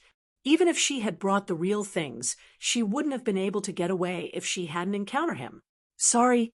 Lu Lin knew that Yi Mo was a part of Luo Yu, but she didn't know which position he was at. Yi Mo smiled. Lu Na is one of Luo Yu's scientists. I trusted that she wouldn't actually bring our data. Although Yi Mo knew that Su Yuehua wouldn't let people access Luo Yu's secrets easily, Lu Na hadn't even brought the Chang 265. He was very grateful for that. Hearing this, Lu Na's eyes turned red. She had never really planned on taking the intel with her. Yi Mo had saved her life, and Su Yuehua treated her like a sister. How could she betray Luo Yu? Furthermore, she knew what spilling Luo Yu's secrets meant. It would mean hundreds of thousands of lives. How could she do that? She had thought Yi Mo would get angry, yet he forgave her without asking anything. Lu Na didn't explain either. All was good as long as Yi Mo trusted her. She turned around and hugged Lu Lin. "Sister, why are you so skinny? How did these animals torture you? They truly are beasts." Lu Lin smiled bitterly. "I'm just very happy that I get to see you. The physical pain doesn't mean much to me." Yi Mo coughed and said, "This also concerns me. If it hadn't been for me, perhaps Lu Lin wouldn't have been tortured." Lu Lin heard this and shook her head. "We were on different sides at the time. It has nothing to do with you." Yi Mo didn't explain why it was related to him. He just took out a face-preserving pill and said, "This is a face-preserving pill. It can heal your face and lets you stay young forever. Take it as compensation." Ha! Lu Lin hadn't expected that she could one day have such a powerful pill.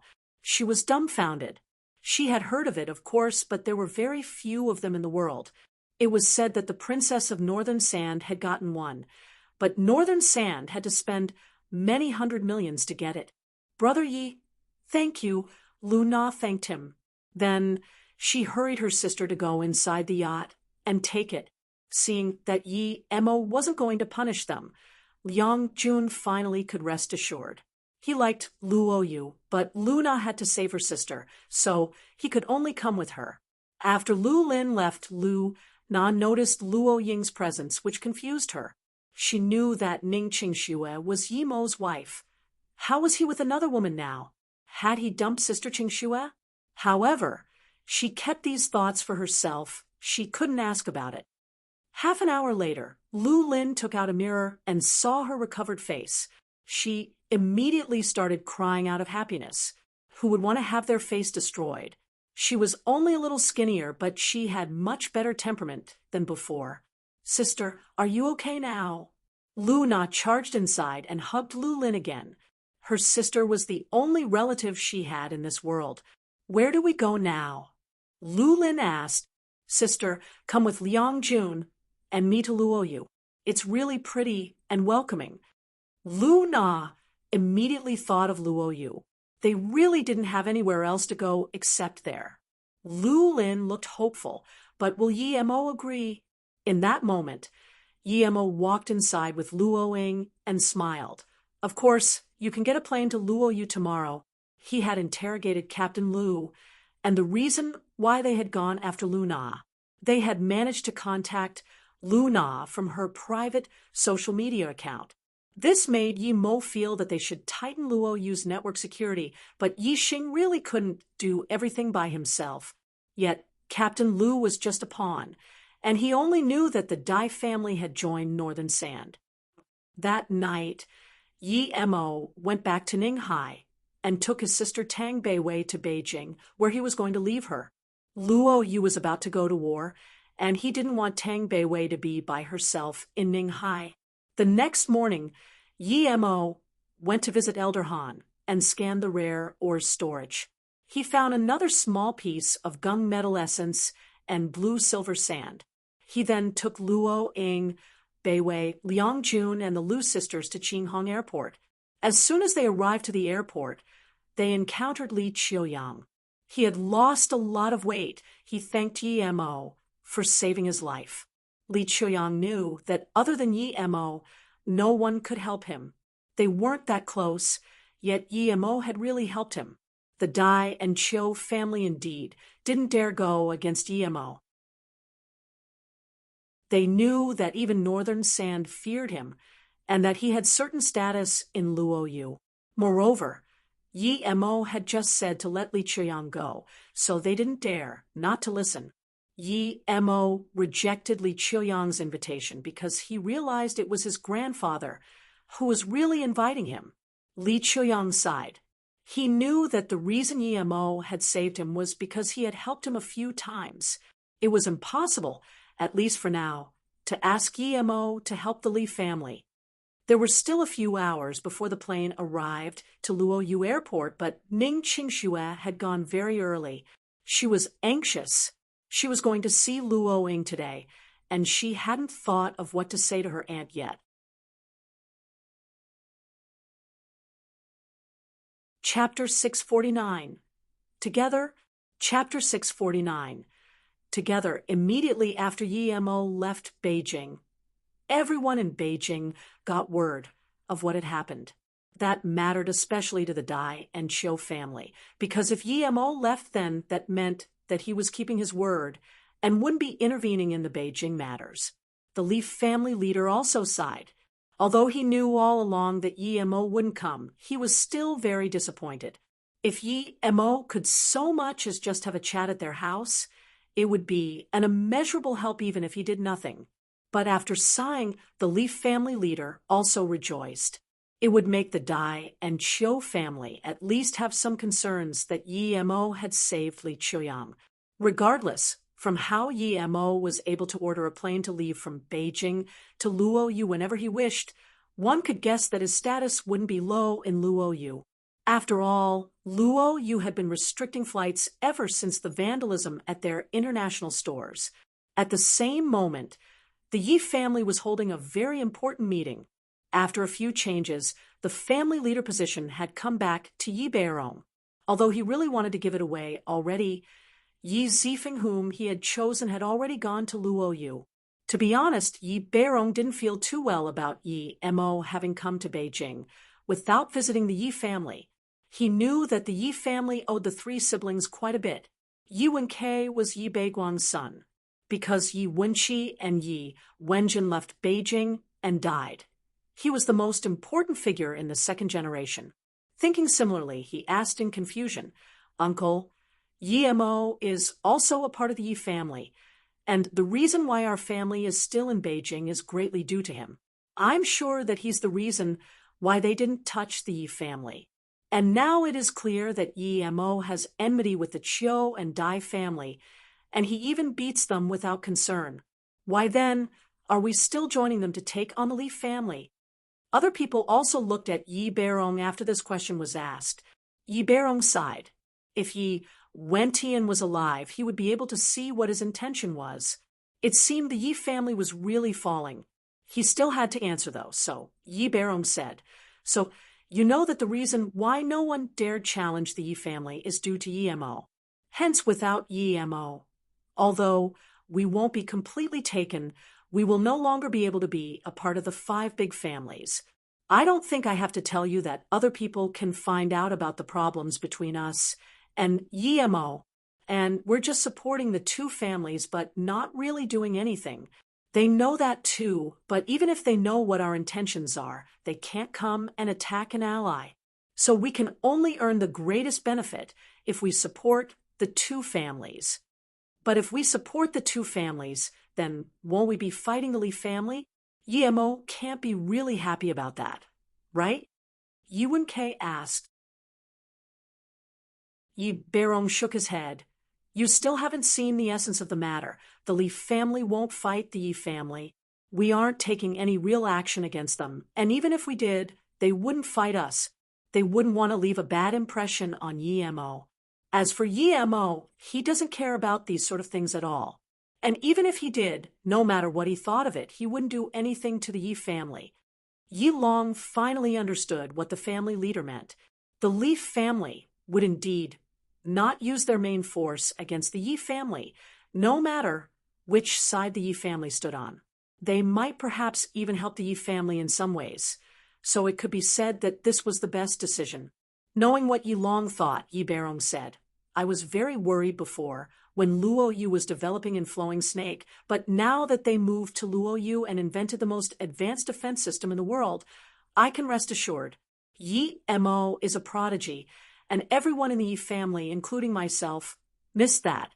It is also normal that Yi Zifeng didn't stay in Beijing as the family leader. It's only right that he and Yi Ling went to help their brother." Yi Beirong paused. Although he also really wanted to go to Luo Yu, he couldn't throw away his face, and his identity didn't allow him to do that. That's why he tried to protect the Yi family. When worst came to worst, they could become a commercial family like the Zhou family. The first person Yi Mo and Luo Ying saw when they got off the plane was Ning Qingxue. She seemed lonely standing there. Beside her was Silver, and it flew to Yi Mo as soon as it saw him. The first feeling Ning Qingxue had when she saw Yi Mo and Luo Ying standing next to each other was that she was an extra. She was sour and wanted to run into Yi Mo's arms, but she couldn't move her legs. Yi Mo could feel Ning Qingxue's anxiety, so he walked up to her and gently embraced her. As Ning Qingxue hugged Yi Mo tightly, her mind went blank. She had thought of many possible scenarios for when they saw each other again, but now she didn't know what to say. She remembered that Luo Ying was also there and immediately got out of Yi Mo's arms to find Luo Ying smiling at her on the side. Ning Qingxue wiped her eyes and said worriedly to Luo Ying, "Ani, Luo Ying had gotten a completely different view of Ning Qingxue after hearing about how she had risked her life to save Yi Mo. She walked up to Ning Qingxue naturally and held her hand. "Qingxue, are you still going to call me Ani? You should call me sister from now on." Ning Qingxue looked up in joy, and all the worry and anxiety she had been having for the past time was gone. Although Yi Mo had told her that Luo Ying would accept her, when this day actually came, she was still full of surprise and joy. "Sister Luo Ying dash," Ning Qingxue's tone was shaky. "Is it called Silver? It's so pretty." Luo Ying held Ning Qingxue's hand and looked at Silver while it was hugging Yi Mon. "It's called Silver." Yi Mo said it might be a blue phoenix, but its plumage hasn't changed color at all, Ning Qingxue said. Yi Mo held silver and looked at the two girls next to each other, and his heart surged with an extreme sense of satisfaction. Tang Beiwei stood at the back and sighed out of relief. She had been worrying about how things would go when Luo Ying and Ning Qingxue met. She didn't want to see either of them hurt. Su Yuehua and company also breathed a sigh of relief. They had all come very early that day, but they knew that it was time for Yi Mo's two wives to meet each other, so they didn't dare interrupt and waited from afar.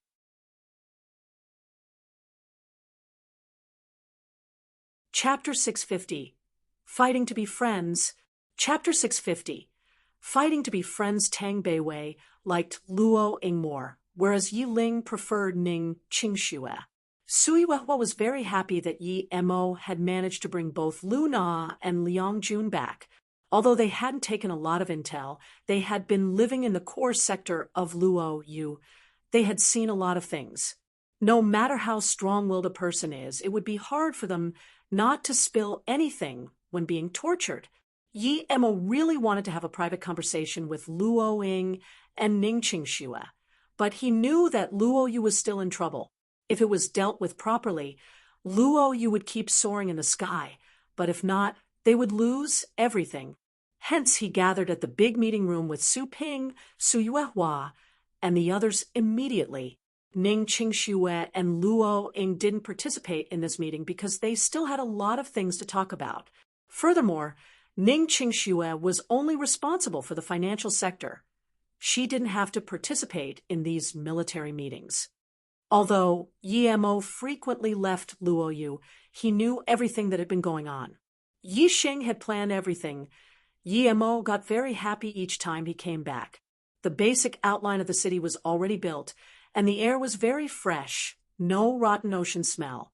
If it hadn't been for the impending war, Yi Mo would have taken Luo Ying and Ning Qingxue around. All the high-level members of Luo Yu were there. Yi Mo was very satisfied with Su Yuehua's efficiency. He felt that Su Yuehua had been no ordinary person before, and now that he gave her a chance, she performed extremely well. Although there were a lot of people helping her, her abilities were unquestionable. Yi Mo knew that she had an enemy that made her go to Hong Kong from time to time.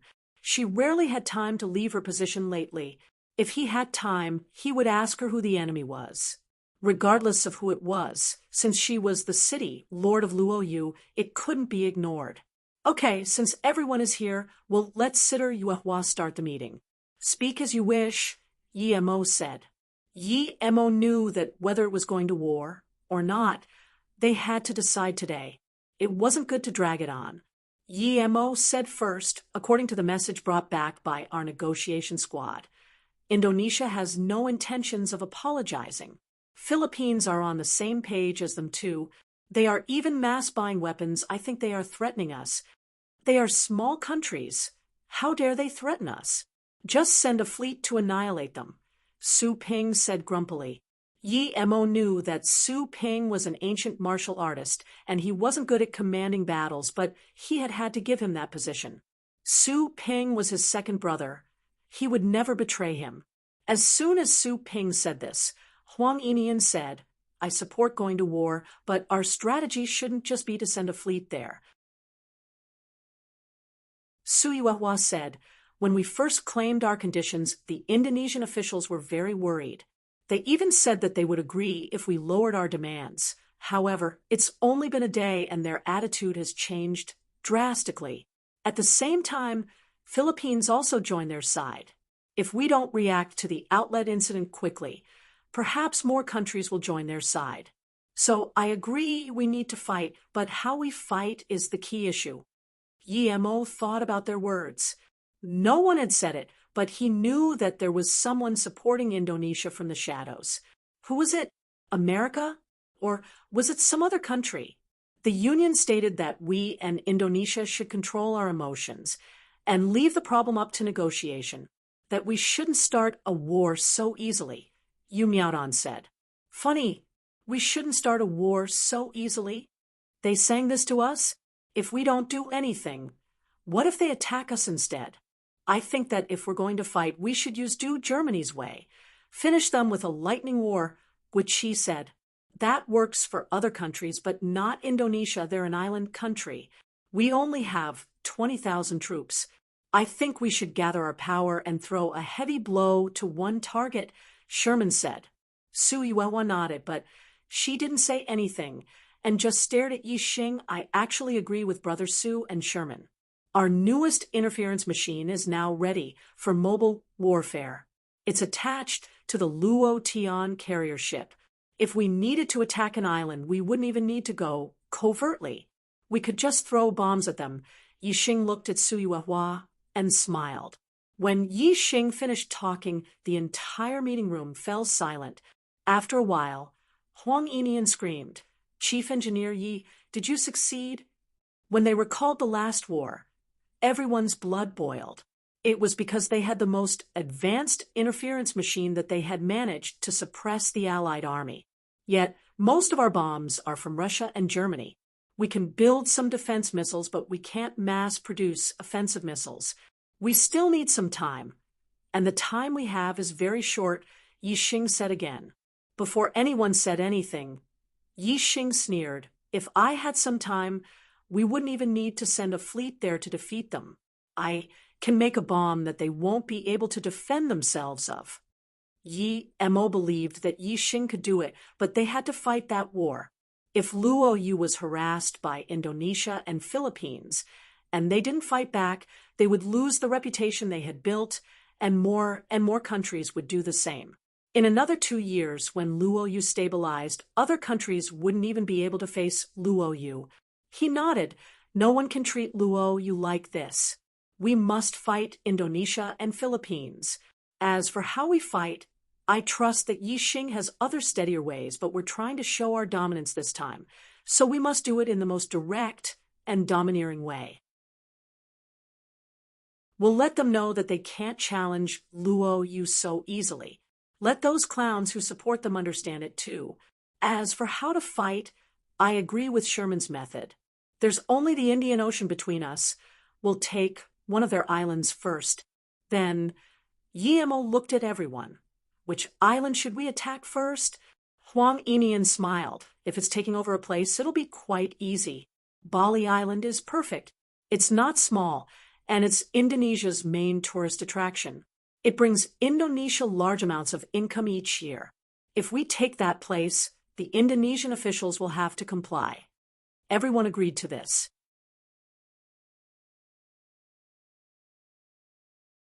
Chapter 651. Declaration of War means start of war. Chapter 651. Declaration of War means start of war. Okay, in that case, Huang Yinian will be the commander for this war. We don't need to wait. Send our ships there immediately. Wait around Bali for the declaration of war, and as soon as we declare war, attack their military facilities, Yi Mo ordered. Su Yuehua added, I agree to the president's decision, but Bali is a global tourist attraction. There are people there on holiday from all over the world. When we start attacking the island, we can't casually deploy missiles, or that would cause international problems. So I'd like to know what Commander Huang has to say. Huang Yinian smiled. I've long since thought of Bali as a possible point to attack.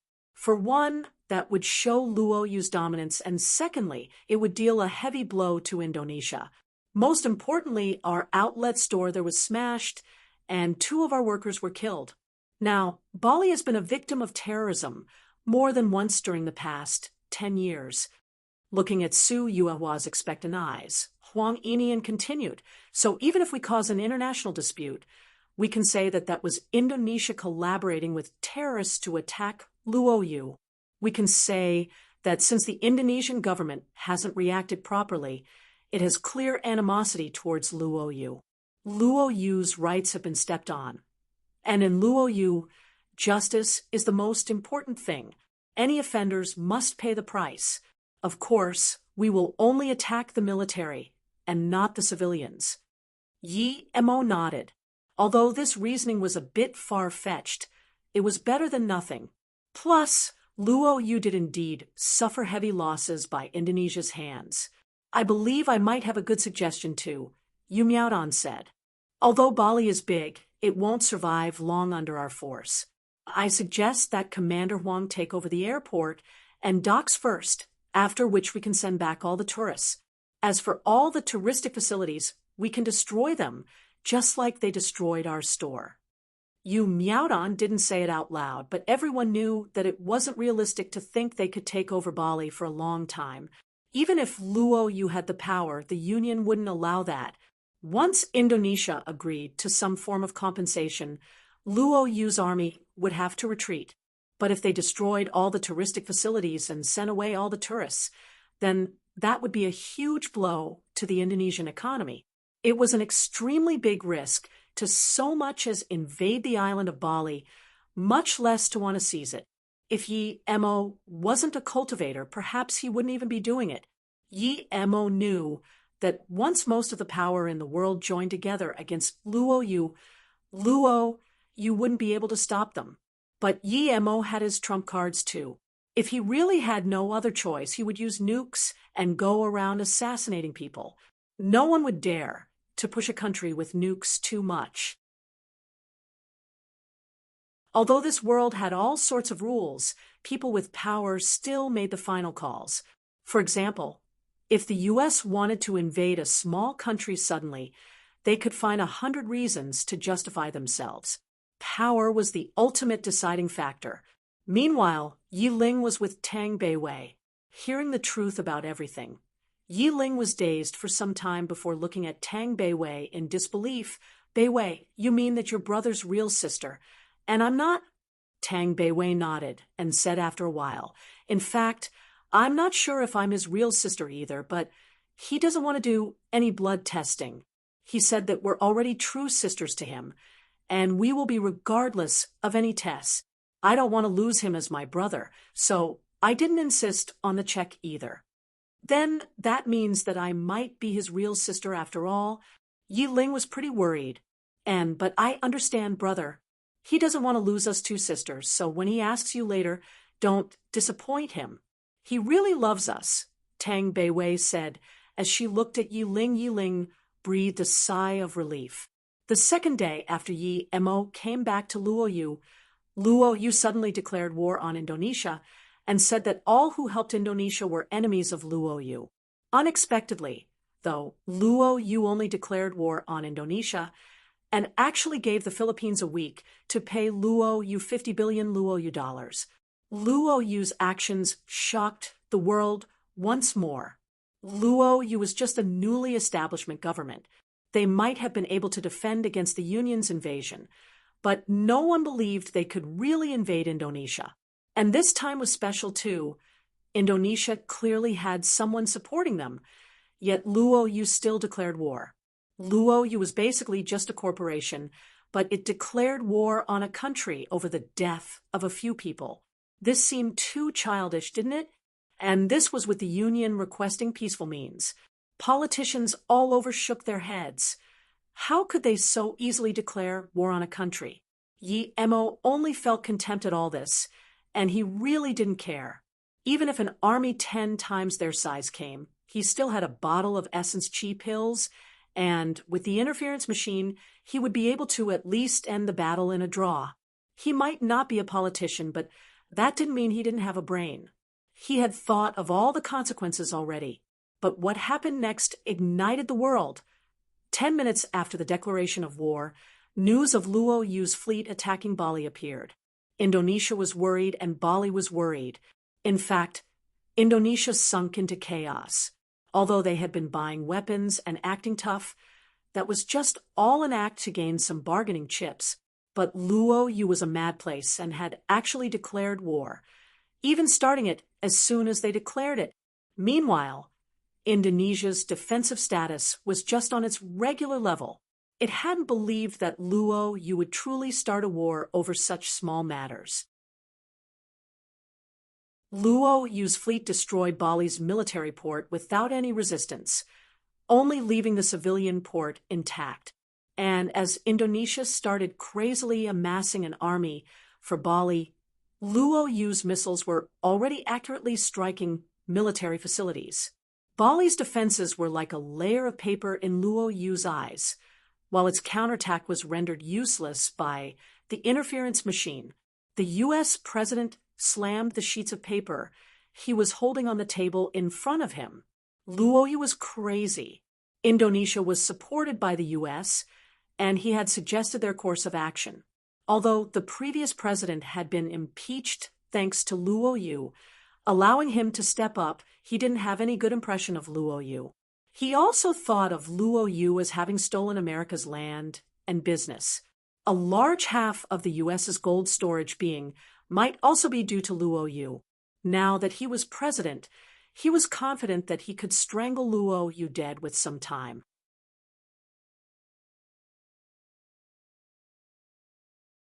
Chapter 652. Luo Yu offending everyone. Chapter 652. Luo Yu offending everyone. They hadn't started to fight yet, but letters of help were being sent like crazy. The president felt helpless. Indonesia was too useless. Even if Luo Yu declared war, as long as they could stall Luo Yu for 2 days, they would lose. Luo Yu didn't have the power and storage to hold a long-term war. If they were stalled, the World Union Army wouldn't take long to arrive to the Indian Ocean. But looking at the letters, the president knew his idea wasn't plausible, and Luo Yu seemed to know this. Hence, they had declared war now and began to fight. Huang Yinian led Luo Yu's fleet into the Indian Ocean like no one was there. The U.S. wanted to fight back immediately, but they couldn't. Also, even if they did, they had to wait for the approval of the Union. Although Luo Yu's declaration of war wasn't in accordance with the Code of Peace, they had their reasons, despite them being very ridiculous. How could the U.S. justify sending an army? They would need a few days to find an excuse, and in a few days' time, Bali would have been devoured by Luo Yu already. The moment Luo Yu started the war, the U.S. president also urged the Union to hurry up. He knew that for all sorts of reasons the U.S. also had to join the war, because if Luo Yu really took over Bali Island, then most of the countries in Southeast Asia would be under the range of Luo Yu's fleet's cannons. If that was the case, with Luo Yu's dim-witted brains, they might really attack other countries and even cause World War III. The outcomes might not be that serious, but who knew if Luo Yu would end up trying to control the Indian Ocean? If the Southeast Asian Alliance intervened, then perhaps Luo Yu would take the Strait of Malacca. It was a route connecting the Indian Ocean to the Pacific. Many of the U.S. interests were there. The U.S. had to control that area. If it went into the hands of Southeast Asian countries, the U.S. could still control it and plan for the future. However, if it fell into Luo Yu's hands, it would be impossible for them to get it back. If Luo Yu controlled that area, it would only increase Luo Yu's development. How could the U.S. let that happen? Its tactical use was also very important to the U.S. If the U.S. controlled the Strait of Malacca, then first, they could force the Russian Navy to give up going back to their base in the North Vietnam Bay. Second, the Strait of Malacca was near China. It was China's southern gate and an important cruise line for energy. Guarding this region of the sea would allow them to stop China's growth whenever they wanted. Third, if the U.S. Army was stationed there, they could stop the Luo Yu army from expanding to India or the Pacific. What the U.S. president feared the most was that Luo Yu would give over the control of the strait to China once they had it. If China got the strait, then the president didn't dare to keep thinking. But Luo Yu wasn't Iraq. They were countless times stronger than Iraq. While the Union was holding an urgent meeting, Luo Yu's fleet took over Bali Island easily. The Indonesian fleet that tried to stop Luo Yu didn't even manage to get near them. There were planes flying around everywhere, but Indonesia couldn't stop the planes from dropping bombs. Almost every 2 bombs, a ship sank.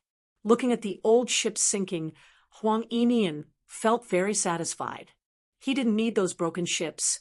Yi Mo had already taken all of Indonesia's high-quality ships in their previous fight. It was an uneven battle. Luo Yu had it better in terms of quality and quantity. Indonesia barely had air force power. After fighting the battle, Huang Yimian realized how overpowered Yi Xing was. If Yi Xing would have really been working for Northern Sand nonstop, he was sure that World War III would be about to start. The U.S. was worried that Luo Yu would start World War III, but Huang Yimian knew that Luo Yu wouldn't do that. It was Northern Sand who would. Despite the Indonesian fleet coming with an aggressive temperament, Huang Yimian could see they couldn't even aim properly. Of course, this was all due to the interference machine. The battle started quickly and also ended quickly. Under Huang Yimian's lead, Luo Yu's fleet sunk all sorts of ships of different calibers. They had captured 2 big ships, 2 guard ships, and 3 light ships, as well as 5,000 soldiers. They were all taken back to Luo Yu to help with construction. The whole battle didn't even last an hour. Most of the time was spent accepting surrenders.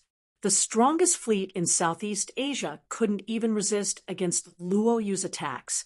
After this battle, Indonesia wouldn't be able to recover from the losses for at least a few decades. The most ironic thing was that their ships didn't even get a chance to dock on the bay. This was also partially due to Huang Yimian's experience in maritime warfare. Without the obstacle of the Indonesian Navy, Luo Yu's fleet quickly destroyed all the military facilities on Bali and boarded the island. Just as Yu Miaodong suggested, Huang Yimian took over the airport first. Afterwards, he sent back all the tourists and he killed the Indonesian agents hidden amongst them. Luo Yu's power and decisiveness shook the entire Southeast Asia. Not even the Indonesian Navy could resist Luo Yu's power. After that, none of the southeastern countries wanted to support Indonesia. The moment Luo Yu declared war, the Union immediately reproached Luo Yu and held a special meeting. But the meeting hadn't finished yet when news of Luo Yu winning the war and taking over Bali got spread. Luo Yu had sent away the tourists, and they acted like they were going to attack the Java island. Indonesia was really worried now. Java was different from Bali. This was where the capital of Indonesia was at. It was the political, economical, and cultural center of Indonesia. Moreover, it was also the gate to the Indian Ocean and Pacific Ocean. If Java was taken, Indonesia would be like choking the country. But now, all the maritime power was Luo Yu's, and the other countries in Southeast Asia were retreating their fleets. They didn't dare intervene in this at all. This time, not only the U.S. was angry, but many other members of the Union were also siding with the U.S. Taking over Bali was barely acceptable, but invading Java would be breaking world peace.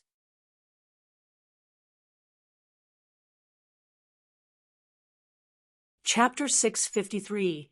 You can't do this. Chapter 653. You can't do this. Does Luo Yu want to use Southeast Asia as their bathtub, or do they want to trample on world peace and start World War III? They are completely squashing world peace, human rights, and the development of the world. The U.S. Representative Peter stood up and commented in anger.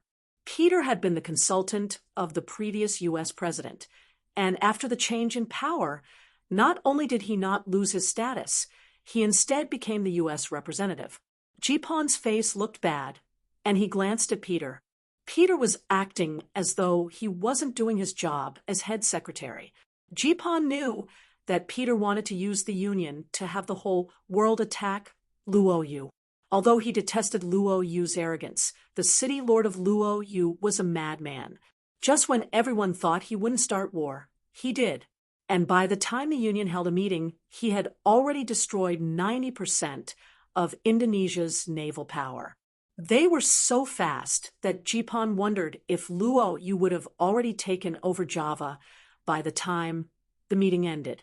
Despite knowing that that might be possible, Jipon still couldn't request the Union to have the whole world declare war on Luo Yu. He wasn't insane like Luo Yu. Luo Yu had nukes now, so if they really took desperate measures against Luo Yu, then if Luo Yu started throwing around nukes everywhere, it wouldn't be World War III, it would be Armageddon. So he needed to deal with this appropriately, and make Luo Yu realize that they couldn't just casually use their nuclear power to threaten people. Peter's words started up a debate. Although most people supported attacking Luo Yu, rarely anyone dared say it. They understood Luo Yu's power. Luo Yu had a very accurate intercontinental missile guidance system, as well as a very powerful interference machine. And that wasn't the most important thing. The most important thing was that they could use those two technologies to launch their nukes too. If Luo Yu knew that someone had agreed to attacking Luo Yu, and the first nuke Luo Yu sent out was against them, they would be done for. Most countries would at most vote yes, but none would stand up and agree out loud. If they did, Luo Yu would know for sure, because Luo Yu was also a part of the international community now, and had a representative present. But even though the U.S. had said that much, Luo Yu's representative only smiled and didn't say anything. Just looking at this, everyone knew that Luo Yu didn't even have a foreign affairs minister. Luo Yu's representative had been decided upon after the first battle, and it was only under the strong request of the Union that Luo Yu joined the Union and sent Mo Hai as its representative. Mo Hai had been in the business scene for many years and knew Mo since way back. Even when he didn't talk, that didn't mean he was dumb. He knew that Luo Yu was being a bully right now, so he had to keep a low profile and act dumb. He had to make everyone know that Luo Yu really didn't have anyone proper for his job. Mr. Mo, Luo Yu is ignoring world peace and forcibly invading other countries. I really want to know why Luo Yu, who has always proclaimed itself an advocate of peace, would do such a thing? I don't understand. So could Mr. Mo, being the representative for Luo Yu, provide us with an explanation for this? Jipan just had to ask. Mo Hai nodded and got up. Luo Yu has always been peace-loving. I've said that many times here. As for the reason for the war, I'm sure everyone knows. But in order to give everyone here a satisfying answer, may I leave for a while to contact my city lord and then answer your question, Mr. Jipan? Of course, Mr. Mo. Do as you please, Jipan agreed. Mo Hai went to the resting area, ordered a coffee, and lit up a cigarette. Other than that, he didn't do anything, making the person watching him very annoyed. Meanwhile, the war was still going on. There was just a mountain and a strait between Bali and Java. After Luo Yu took over Bali, their naval power gathered at that strait. By then, another carrier had led another fleet there from the Indian Ocean. They were clearly surrounding the island of Java. At that moment, the meeting was still going on, and still no decision had been made. Indonesia was totally worried. By the time a solution appeared, who knew what state Java would be in? The U.S. would be too slow to rely on, and they couldn't rely on the Southeast Asian Alliance either. The only way to stop Luo Yu was to negotiate with them again. Indonesia, who had been very cocky on the negotiation table before, successfully begged Luo Yu for a second negotiation. It was held on a Luo Yu ship. Participating in the meeting were Yu Miaodan, Luo Fei, and a few assistants on Luo Yu's side, and Dino and a few negotiation masters on the Indonesian side. Looking at them, Yu Miaodan sneered and didn't even sit down. She just said, I have orders that this must end in 10 minutes. 10 minutes later, we will launch a full-scale attack. I'll say it once again. Luo Yu loves peace, but those who provoke us should be prepared to face the consequences. Dino looked dazedly at Yu Miaodan and thought, 10 minutes, what could we negotiate during that time? Dino thought that they could stall Luo Yu with negotiations and wait for the arrival of the Union's army, but his plan was shattered by the 10-minute time limit. 1 minute has already gone by, Yu Miaodan said casually. Dino knew that Luo Yu must have seen through their plans and wouldn't give them any chances. If Luo Yu was really set on attacking Java, however, they wouldn't have come over to negotiate. As though seeing what Dino was thinking, Yu Miaodan smiled. We love peace, remember? See, you requested for a negotiation, and we came. Dino said in anger. Since your side loves peace so much, then you should sit down and negotiate with us, and not threaten us with a 10-minute time limit. I've never heard of a negotiation that can be completed in 10 minutes. Yu Miaodong glanced at Dino and sighed. Aish, I really meant well for you with the 10-minute time limit. Okay, in that case, we can decide to negotiate with you for 1 day. Yes, 1 day should be enough. Dino looked at Yu Miaodong in surprise and joy. He didn't think they would accept so easily. He was too surprised. With a few hours extra, the union should be able to react. They wouldn't even need a day. Dino smiled. We thank Luo Yu for its genuine attitude. Excuse my ill-mannered words before. Please have a seat. Yu Miaodong smiled and sat down. Dino coughed and drank a cup of tea before saying slowly, Miss Yu, to be honest, I hope for your side's retreat. As for the Luo Yu outlet incident, we express our deepest regrets. And of course, Dino suddenly stopped when a few loud explosions were audible. He got up subconsciously, and a bad feeling rose up from the bottom of his heart.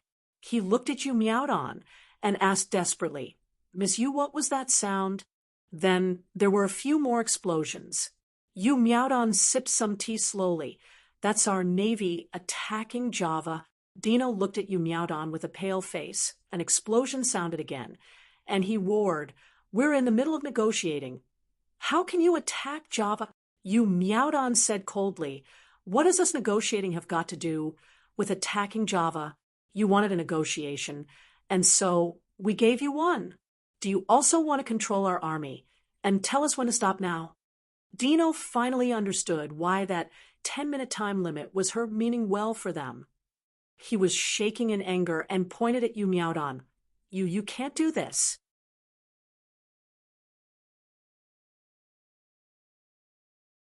Chapter 654. Means to serve a purpose. Chapter 654. Means to serve a purpose. The fire outside seemed to be getting more and more concentrated. Dino looked at Yu Miaodong and said very carefully, I agree to 10 minutes negotiation. Please give us 10 minutes time and stop the attack. Yu Miaodong smiled. It'd be fine, even if you asked for 100 minutes, but I can't command the Navy. Politics and the military are separated issues. My city lord only looks at my report, not my suggestions. Mr. Dino, if you really want a quiet and peaceful outside, it's best to settle the negotiations as soon as possible. Dino's face was green, but before he could reply, his assistant gave the phone to him. After the call ended, Dino's expression had gotten calm again. He sat down and said to Yu Miaodong, Chief Yu, we're willing to give Luo Yu as compensation 70 billion Luo Yu dollars. In exchange, your side must stop the invasion immediately and retreat. Yu Miaodong said slowly, It had been before, that compensation amount would have been just fine. We would have gladly accepted it.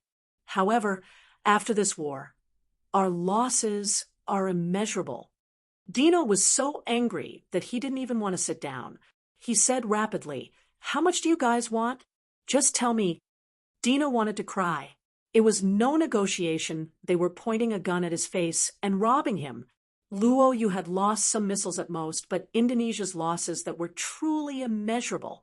Yu Miaodong scrolled through the files in front of her and said after a while, Originally, the city lord asked for 300 billion Luo Yu dollars. Dino was almost paralyzed after hearing that. 300 billion Luo Yu dollars. It was half of the nation's GDP. But Yu Miaodong continued, However, the city lord wishes to maintain peace. So he has decided to reduce it to 100 billion. Dino breathed at ease. 100 billion was still acceptable. He wiped the sweat off his head, but Yu Miaodong hadn't finished. Still, Luo, you needs a place to stay in the Sunda Strait. So we will be renting the Jason Giambi Island for 99 years. No, that's impossible. Dino rejected it without thinking. The Jason Giambi Island was the passage to the Sunda Strait. If it got rent, what about the Sunda Strait Bridge they had been working on these years? Moreover, the Sunda Strait was one of the U.S. stations. It was the American 7th Fleet main passage into the Indian Ocean from the Pacific Ocean. If Indonesia agreed to that, the US wouldn't let it be. Yu Miaodan sneered. Of course, we will give Bali Island back, and we won't interfere with the bridge building. Dino sneered. They had to give Bali back. No matter what. Even if he didn't ask for it, other countries would intervene in this matter. Suddenly, he realized that if Luo Yu took over Jason Giambi Island, then the US would have to face a problem when entering the Indian Ocean. That way, the conflict would be just between Luo Yu and the US.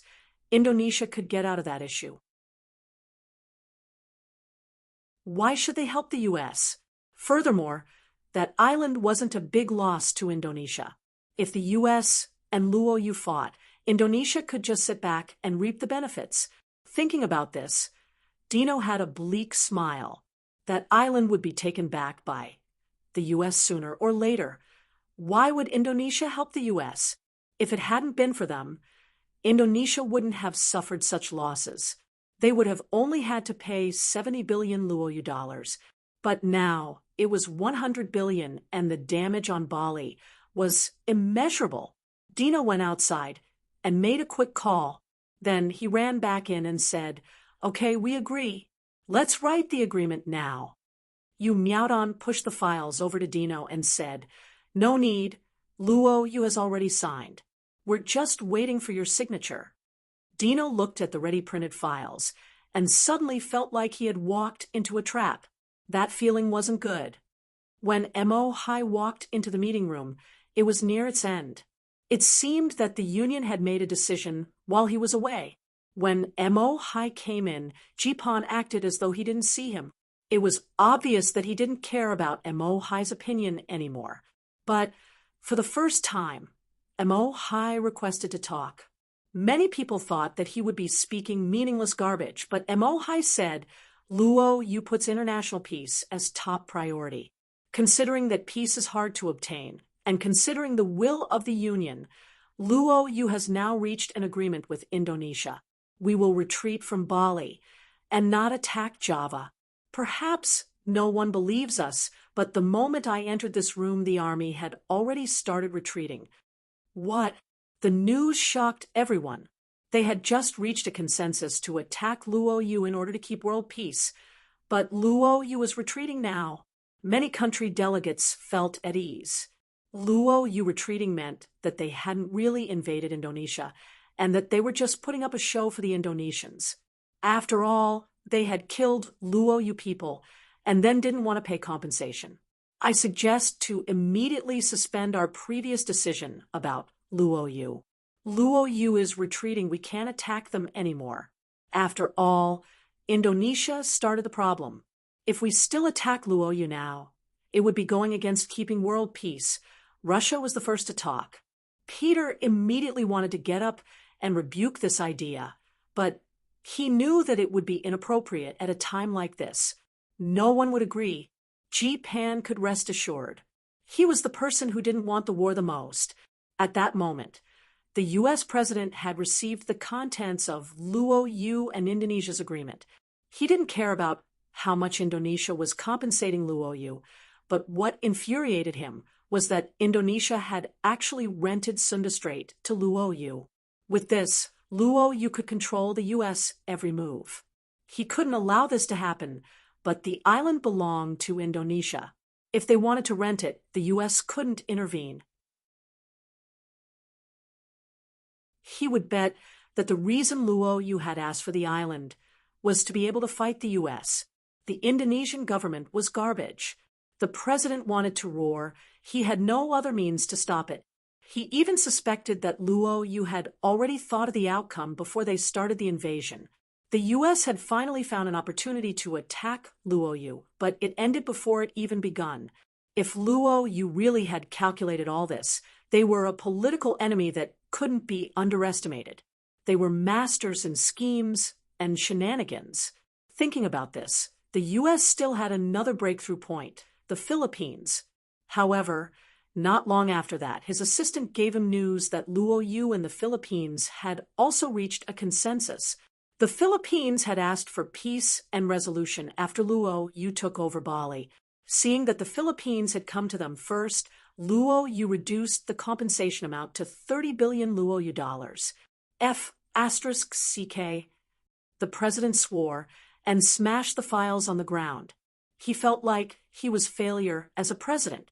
Right this moment, the president believed that the person who had orchestrated the plan must have the experience of a bunch of lifetimes. Otherwise, how did he manage to calculate the timing and everything else so precisely? Announce right away that we're holding a meeting at the White House. The president was worried. He felt like he was a step behind Luo Yu every single time. Yu Miaodong admired. Yimou's means too much. She finally understood what war was now. It wasn't the final goal, but the means to serve a purpose. They had just provided a simple war plan, yet Yimou had calculated everything to the minute. At the same time, Yimou was surprised at the Meng family's fortune-telling art's power. When he combined it with the battle plan he had made, many things fit into place, allowing him to make the perfect plan. The only problem was Bali Island, but now that they retreated, they no longer had to worry. Just when Yimou was about to leave and go to the welcoming ceremony for the soldiers, Su Yuehua knocked on the door desperately.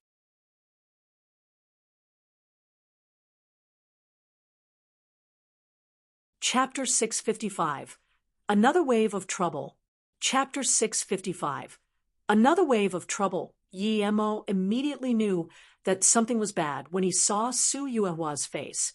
He immediately asked, "Sister Yuehua, what happened?" Su Yuehua calmed down upon seeing Yimou's calm face. She had been worrying a lot, though. Before, she was worrying about the U.S. and those other countries who wanted Luo Yu's wealth, not about Indonesia. If they used Indonesia as an excuse to attack Luo Yu, then Luo Yu would be really facing hardship. That army wouldn't be a 100,000-men army. It would be a 1 million-men army. And the Union had too many ways to deal with Luo Yu. They didn't even need to send an army. All they had to do was lock down Luo Yu geographically, and Luo Yu would go bankrupt. Luo Yu was a city completely reliant on import. Something happened on Bali, Su Yuehua replied. Yimou thought, this Meng family fortune-telling art is powerful indeed. Something really did happen on Bali. Yimou nodded. Have we retreated out of Bali already? Yes, our armies left an hour ago. But 5 tourists have gone missing from our military camp, Su Yuehua replied. Yimou frowned and said quickly, even if they did, that shouldn't be too much of a problem, right? Yimou knew that this would reduce Luo Yu's popularity and increase the enmity of other countries, but Yimou had already warned Huang Inian about it. So the first thing they did when they took over Bali was to protect the tourists properly and send them to the airport. This was to prevent Indonesians from causing chaos and killing people while blaming it on Luo Yu. Su Yuehua said worriedly, people have released clips of these 5 tourists going into Luo Yu's military camp. Among them are 3 women, 2 of which are very important people. Yimou felt like that wasn't normal. It was normal for people to go missing in war, but for them to happen to have been filmed going into Luo Yu's military camp before disappearing, that wasn't normal. Su Yuehua said, 2 of the 5 are American, 2 are British, and 1 is Indian. The most troublesome are the 2 British women. They're a mother and daughter pair, more precisely the wife and daughter of the late Marquis Rod. After Marquis Rod died, his wife and daughter worked very hard as philanthropists and are deeply loved by the British people. They were touring in Bali when the war started and went missing in Luo Yu's military site. Yimou realized that they must have been set up. How could there be such a coincidence? Has the news gotten online? Yimou asked. Su Yuehua nodded. Currently, the British citizens are very angry and ask Luo Yu for an explanation. Although the U.S. and India haven't made any announcements, I'm sure they will soon. Yimou realized that this had probably been done by the U.S. If Luo Yu could start war with Indonesia for a few employees, then the British would have all the more of a reason to start a war when members of their nobility went missing. and if England wanted to attack Luoyu, the US would help them for sure. If India joined them too, then Luoyu would be facing enemies from 3 sides. How is Commander Huang dealing with that now? Yemo asked. He ordered Liang Di to take a squadron of soldiers, search the campsite, and search for clues.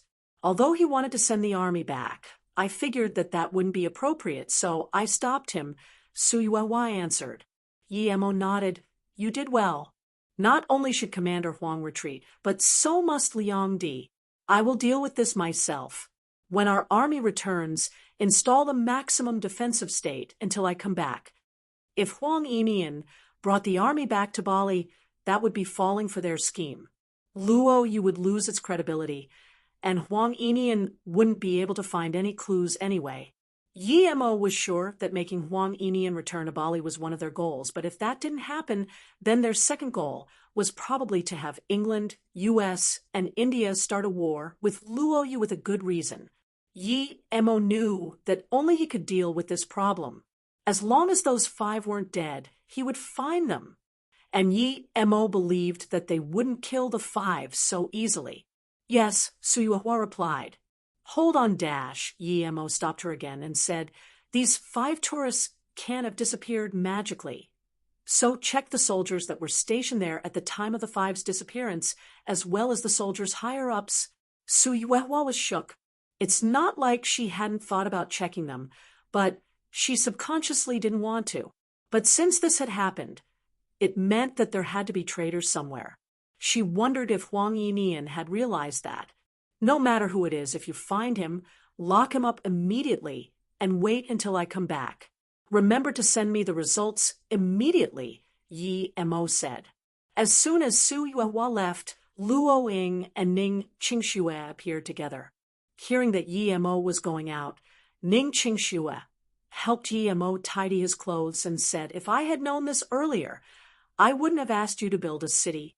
I didn't think it would give you this much trouble.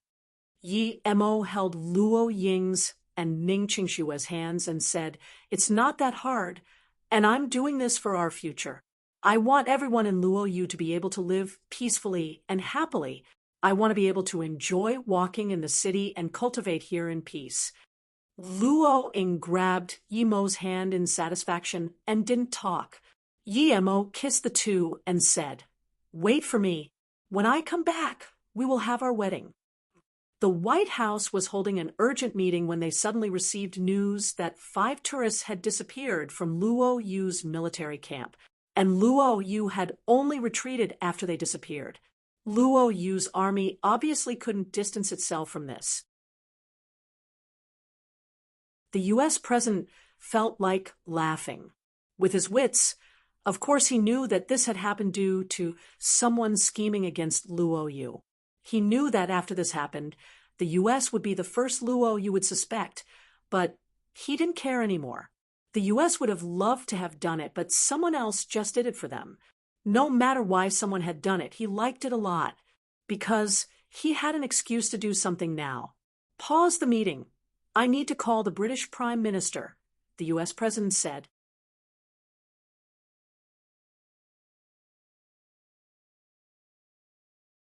Chapter 656, The Underground Tunnel of the Campsite. Chapter 656, The Underground Tunnel of the Campsite. Although Bali had been a battlefield, its tourist attractions hadn't gotten damaged significantly as Luoyu's army has arrived and left in no time. When Luoyu's army attacked Bali, they mainly took over the military facilities, the main tourist attractions, and transport routes. So, the place Luoyu's army had stayed, it was close to the Bai Strait, which was also very close to the airport. Luoyu's army had planned it strategically so that they could fly or leave from there. When Yemo came to this place, he sighed everything there had been wiped away. He could understand it. How could the army allow large amounts of tall buildings to still stand there? Although there were only about 10,000 people that participated in Bali's occupation, the base they stayed at was very big. So big that his spirit sense couldn't cover it completely. At this moment, Yemo saw Liang Di take his people and go to a military ship placed in a simple dock. Yi Mo didn't go meet them. He could tell just by looking that they hadn't found out anything. It was better if they left early. Otherwise, as long as Luo Yu's army was still in Bali, there would be more room for people to doubt their intentions. Luo Yu had already gotten the most out of the war. If they didn't leave at the right time, it might have negative repercussions. After Liang Di and the rest left, Yi Mo started to inspect the base. There were two ways to access the base. One was from the Bai Strait, and the other one was from the attack route Luo Yu had used to invade Bali. Yi Mo took note that most of the tourist attractions surrounding the attack route had been destroyed by the army. Some had been trampled over by tanks and armored vehicles. Looking at this, Yi Mo was confused. How could have the 5 tourists gotten into Luo Yu's base and been recorded? It was impossible to get in through the Bai Strait, so the only other possibility was from the road occupied by Luo Yu's army. But that route was also impossible. Even a dog would be seen by the guards, much less 5 people. Yi Mo walked to the base's gate and stood there for a long time. The 2 sides of the road were also very empty. There was nothing that could block their vision. A bit further down, there was a barbed wire fence. Yi Mo searched the fences nearby with his spirit sense and soon found something different. He walked to this part of the fence.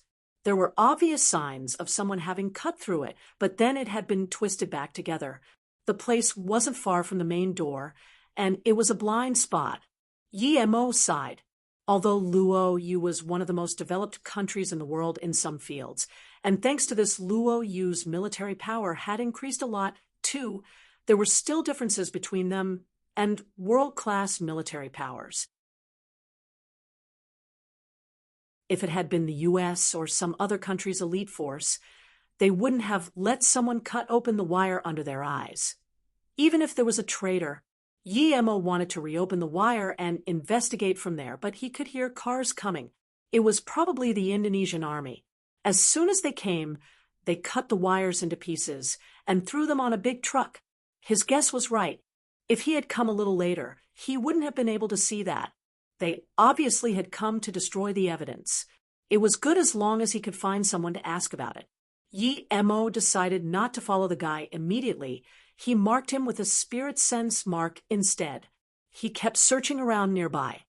He believed that the Indonesian government hadn't planned it. If they could think of such a plan when they were in such dire situation, they wouldn't have fought so poorly. Yi Mo continued walking through the area where the wire had been cut. He walked very slowly and seeped his spirit sense into the ground. There was nowhere to hide on the surface, so the only possible place to hide was underground. Soon, Yi Mo stopped. He hadn't found anything after walking for a few hundred meters. The person he marked had also stopped moving, which meant that he arrived at his destination. Yi Mo decided to go check who was behind this man who had ordered him to remove all the wires. Yi Mo soon got to where he had stopped, but when he saw the guy, he realized why he was no longer moving. The man was now dead. Yi Mo immediately saw that he had been bitten by a snake, a very poisonous one. Such a sudden and unexpected death. Yi Mo sighed. Since the man was dead, the mastermind could be sure that other people wouldn't be able to link the death to him. If he hadn't come there, it would have just been labeled as an accident. Even though the lead was gone, Yi Mo was still going to find someone to ask. Just when he was about to do so, his phone started vibrating. It was Su Yuehua. The people on duty that day had all gone missing except for 2 bodies. Give me the details of the original installations of the base and facilities. I want a map as precise as possible, Yi Mo immediately said. Since the 5 tourists had disappeared in the base, then it meant that the problem was inside of it, and it must be underground. Su Yuehua did as told quickly. Not long after Yi Mo received the map of the original base. With the map, Yi Mo just realized that the place had been a commercial district near the airport. It had been covered, but Yi Mo's spirit sense could still pierce more than 10 meters into the ground. He was sure that even if there were underground rooms, he could find them within 10 meters or so. Yi Emo walked through the entire street, but he still didn't find anything. He started to walk back in disappointment, still without any results. Yi Emo was sure that there was an underground room somewhere, because 5 people couldn't have just disappeared for no reason after entering the base. Otherwise, they would have been caught 100% sure if they went into the base. Caught 100% sure? Yi Emo thought carefully about this and went back to the door. Huang Yinian had only known about the 5 missing tourists after news got online. If they had managed to go deep into the base without Huang Yinian knowing, then he was too useless. Yi Emo walked to the guard station. It had originally been a cafe. He reached his spirit sense down, and indeed, he found an underground room. He finally understood. They had been brought there, taken into the guard tower, and disappeared. He felt this opponent was very strong, and was a step ahead of Luo Yu. If the missing guard wasn't a traitor, he must have been killed. Yi Emo dug and pulled an iron board until it opened. The putrid smell of the sea came in, but it dissipated quickly, as though it came out of nowhere. Yi Emo reached his spirit sense down. It was a storage room. Other than some coffee beans, there was nothing else. But he knew that since the 5 tourists had disappeared there must be a hidden mechanisms. The floor was made of granite stone, and there was just earth under it. But Yi Emo could see with his spirit sense that the earth near the door was 1 meter thick, and under this meter-thick earth layer, there was an underground tunnel. The tunnel was very well hidden and near the door. The earth around it was the same as there. The place was very hard to find. In order to find the switch to open the tunnel, Yi Emo spent almost half an hour. Eventually, he pressed the trigger. Rumble, a dark passage appeared before him, with the smell of the ocean wind.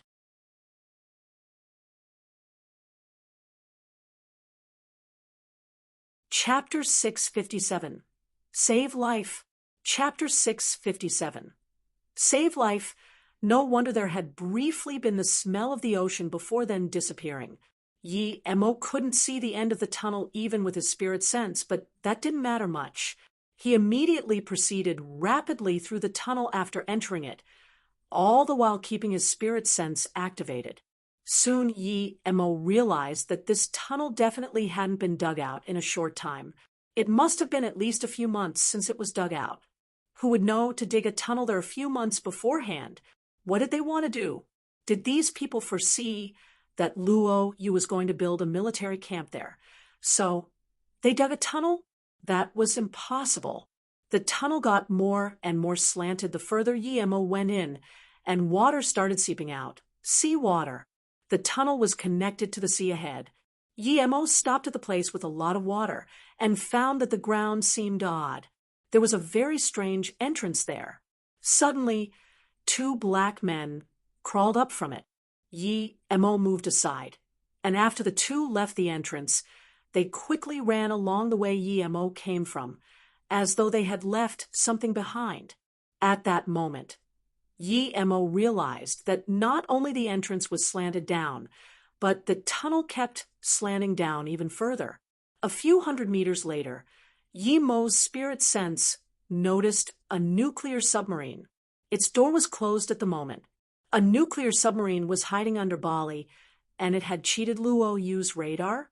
Alarm bells immediately went off in Yi Mo's mind. Although Luo Yu's radar wasn't the most advanced in the world, how could a nuclear submarine be right under Luo Yu's fleet and not be caught? This was too absurd. What if they suddenly attacked? Did the sub belong to the U.S.? Yi Emo doubted it, because if the U.S.'s radar avoidance technology was this powerful, how could they lose everything in the last war? He had to tell Yi Xing about it immediately. Only Yi Xing could think of a way to deal with it. So this tunnel had been made in order to bring the people there, to the nuclear submarine. And after the people entered the submarine, the tunnel could contract. Such an intricate design. The person who could think of this was no lesser than Yi Xing.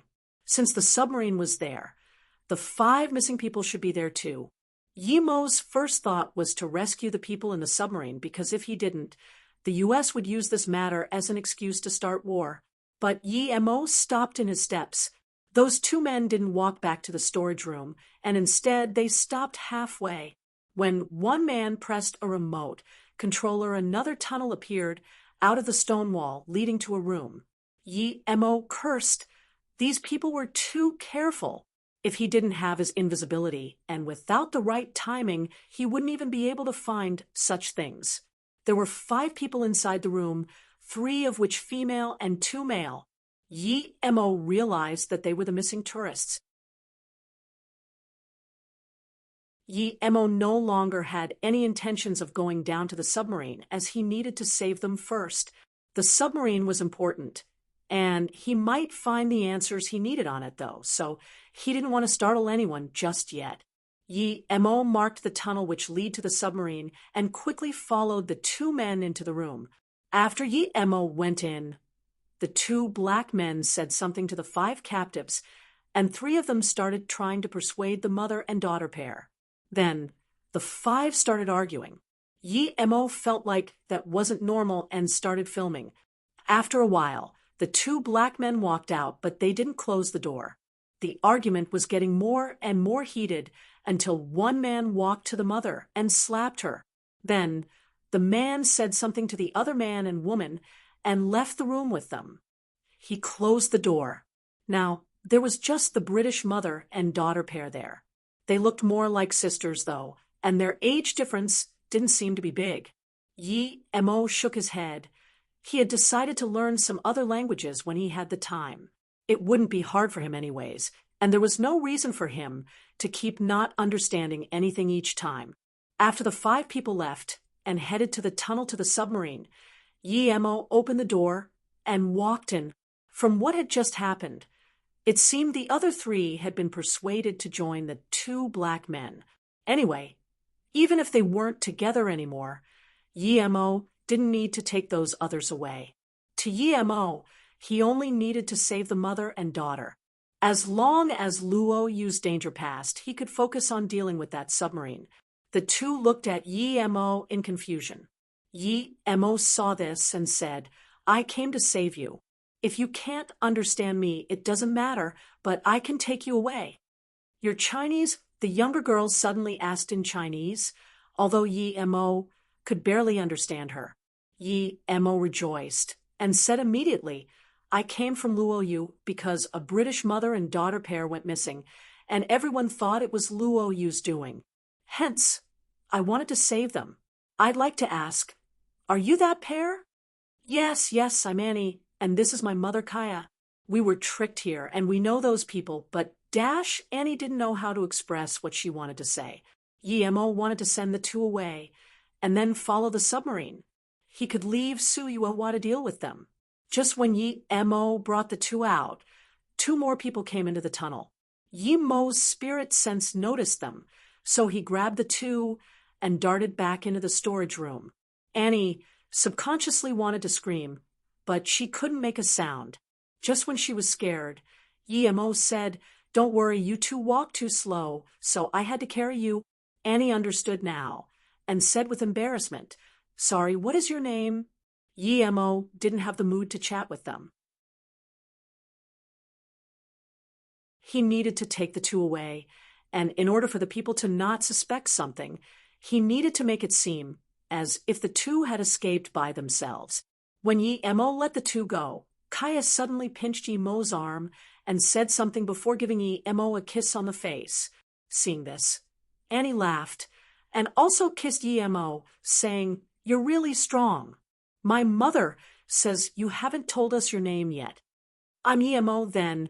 Yimo quickly pulled the 2 up. Kaya's chest was the biggest Yimo had ever seen, but he didn't feel anything, as his heart was filled with Luo Ying and Ning Qingxue. But Yimo wasn't dumb. When Kaya hugged him, she was flirty, which made Yimo realize that she seemed to have some ulterior motives of her own. Seeing that Kaya was going to say something, Yimo quickly said, "We need to leave here quick. The people behind are chasing up due to Kaya's behavior." Mo didn't continue carrying the two, so they ended up slowing down. By the time Mo pushed up that metal board and the storage room made a loud rumble, Mo already knew that those people had caught up. He didn't expect that they would be so fast, though.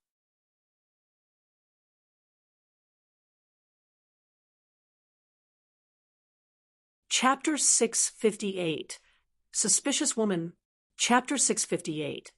Suspicious Woman. Just when Mo pulled the two out of the tunnel, the sound of desperate footsteps appeared very close.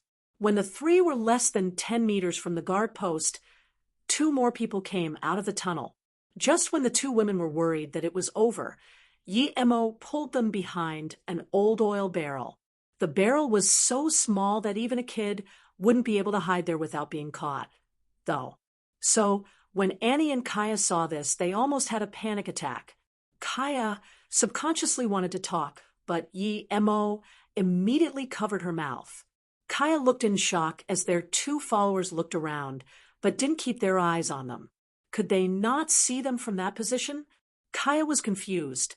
Mo knew that she probably wouldn't say anything anymore, and was about to put his hand down when a wet thing licked the center of his palm. Mo frowned at Kaya's behavior. There was something wrong with this woman. This was the second time, and he didn't think he was attractive enough for this widow to be jumping on him immediately. Moreover, he had heard from Su Yuehua that Rod's wife was pretty sure, but also very loyal and traditional. Ever since her husband died, she had been doing a lot of charity with her daughter. Her life was very moral. How could she be like this? Mo wasn't planning on checking Kaya, but her actions did make Mo doubt her. He started checking Kaya with his spirit sense, and soon, Mo found some extremely small traces of energy. It was like the energy of the mutants. Using the level system Su Yuehua told her about, Mo determined that she was a level 1 mutant at most, but Mo couldn't tell what mutant powers she had. Mo checked Annie, and Annie was just an ordinary girl. Mo didn't keep checking her afterwards, as even if he gave her to Luo Yu, a level 1 mutant wouldn't be able to do anything. Two white men came out of the tunnel, and when they actually didn't find any signs of Kaya and Annie, their faces changed drastically, and they ran out the door while calling someone. Seeing this, Mo called Su Yuehua to tell her that he found the two and told her to arrange someone to pick them up. When Su Yuehua received Mo's call, she was very shocked. How long had Mo left Luo Yu, yet he had already found them? What's more, they were at the military base. Even a plane couldn't get there that fast, right? This wasn't the first time she had seen Mo's amazing means, though. And in her heart, Mo could do anything.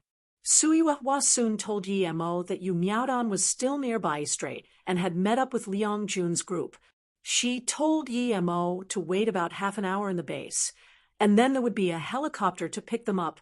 Mo wanted it to be as fast as possible to prevent the nuclear submarine from leaving the range of his spirit sense. Meanwhile, Annie was very shocked.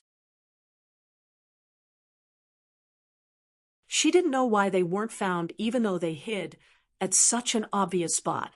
Mr. Yi, thank you for saving us, but I would really like to know how those two didn't see us when they looked over. Can this small barrel really block their vision? Annie asked. Mo smiled. Of course he wouldn't tell them that he had used invisibility. So instead, he replied, this was a blind spot to them. And since they were so worried, that caused their visual blind spot to be even broader. This was Boolsh, *T of course. Time flew by fast, and by the time the helicopter arrived, the two men had rushed back into the tunnel. Perhaps they realized that they wouldn't be able to find the two escapees anymore. Seeing this, Mo took Annie and Kaya out. At the same time, the helicopter landed at the original base. Yu Miaodan and Luo Fei came down with two Luo Yu special ops. Seeing Mo bring the two, Yu Miaodan rejoiced.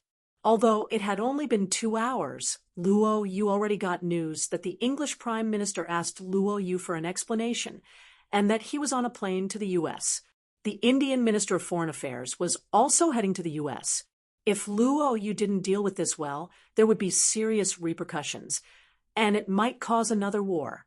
Even without war, the compensation they would ask for would be quite hefty. Before Annie could say anything, Yi Mo signaled the two soldiers to take them up. He needed to tell Yu Miaodong something. Seeing that Yi Mo didn't come up with her, Kaya suddenly walked over and hugged Yi Mo, saying softly, "Dear Yi, can you come along with us? Without you, I feel unsafe."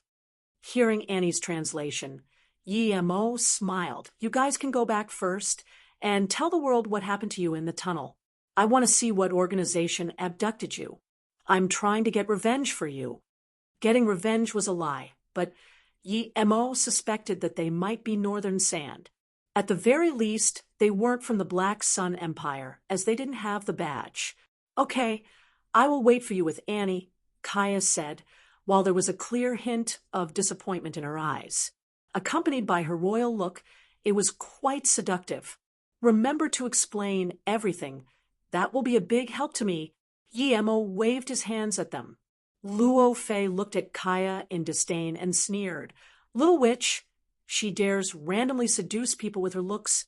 Yi Mo laughed at Luo Fei and said to Yu Miaodong, "Sister Yu, this Kaya is questionable. The info Sister Yuhua gave us might have simply been superficial, but this woman is strange. I suspect she's a mutant too, but I have no evidence. Send them away after they explain things. We're not afraid of them, but we don't have time to deal with them." Hearing this, Luo Fei's face got better, as though feeling happy that Yi Mo wasn't seduced by Kaya. Yu Miaodong nodded. "I know. I will make them announce that as quickly as possible. You're not going back with us?" Yi Mo took out a camera and gave it to Yu Miaodong. "Here are the identity documents of the 5 people. Send that out together with the explanation these two make. I believe that after that, Luo, you should be in the clear. And tell Yixing that there's a nuclear submarine under Bai Strait, yet our radars didn't detect it." "What?" Yi Mo's words shook both Yu Miaodong and Luo Fei. She thought about what could have happened if, when she was negotiating with the Indonesian officer, that nuclear submarine were to suddenly attack their fleet, no matter what happened to them. If the Indonesian representative died on Luo Yu's fleet, then Luo Yu would be facing the Union Army a second time for sure. Yi Mo knew what Yu Miaodong was thinking, so he smiled and said, "It's not as bad as you think. I think they can only avoid our radar, but wouldn't dare attack. Don't underestimate Yixing. You aren't going to investigate that submarine by any chance, are you?" Yu Miaodong realized. How could Yi Mo do that alone? However, Yi Mo nodded. "If I'm right, the technology they used to avoid our radar must be from Yixing as well. Just ask Yixing to think of a solution, and don't worry about me. I won't do anything stupid."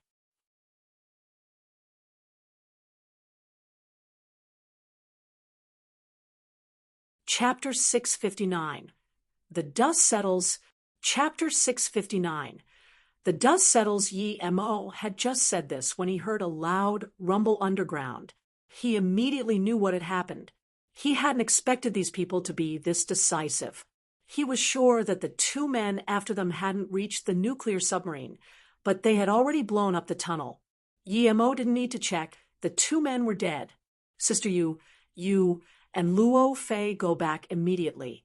Let me stay here and deal with this. No matter what, we can't continue this war. Luo Yu needs time to develop," Yi Mo said decisively. Yu Miaodong trusted him, so she only had to do as she was told and do her part. "Also give a message to Luo Ying and Qingxue for me. Tell them not to worry about me. No matter how long I'm away, I will be back safely," Yi Mo added. Although these people had blown up the tunnel, it was impossible to stay hidden from his spirit sense. He didn't know where he would be following them to, nor how long it would take, so he had to make sure that Luo Ying and Qingxue didn't worry about him. Luo Fei sighed. Her little martial sister would have it harder from now on. One Ning Qingxue was already enough, but now there was a Luo Ying. After seeing at the helicopter leave, Yi Mo quickly left and found a hidden place to jump into the sea. He was sure that someone was watching him, but his spirit sense was limited. It could only reach 1,200 meters, so he couldn't find where the people were watching him from. But that wasn't important anymore. His priority was to follow the submarine. Yi Mo was also very fast in the sea. He went from the Bai Strait to where he last saw the nuclear submarine very quickly, but there was nothing there. The submarine had already left. It was very fast. Yi Mo rejoiced that he had left a spirit sense mark on the retractable tunnel. If he hadn't, he would have lost the submarine. It seemed that the tunnel was important for them. Otherwise, they wouldn't have taken it away. Although the waves from the spirit sense mark were unclear that moment, Yi Mo could still feel it. He immediately started chasing in that direction. Before the events from the previous war could cool down, Luo Yu's declaration of war to Indonesia was a hot topic again. The reason for the war was the most absurd of the modern era. No other country would start a war over that. When Luo Yu declared war, many speculated that Indonesia would be no match for Luo Yu due to its strong records. The only real discussion topic was how long Luo Yu would need to beat the Indonesian Navy. Many thought it would take a week because Luo Yu needed some time to get to Indonesia.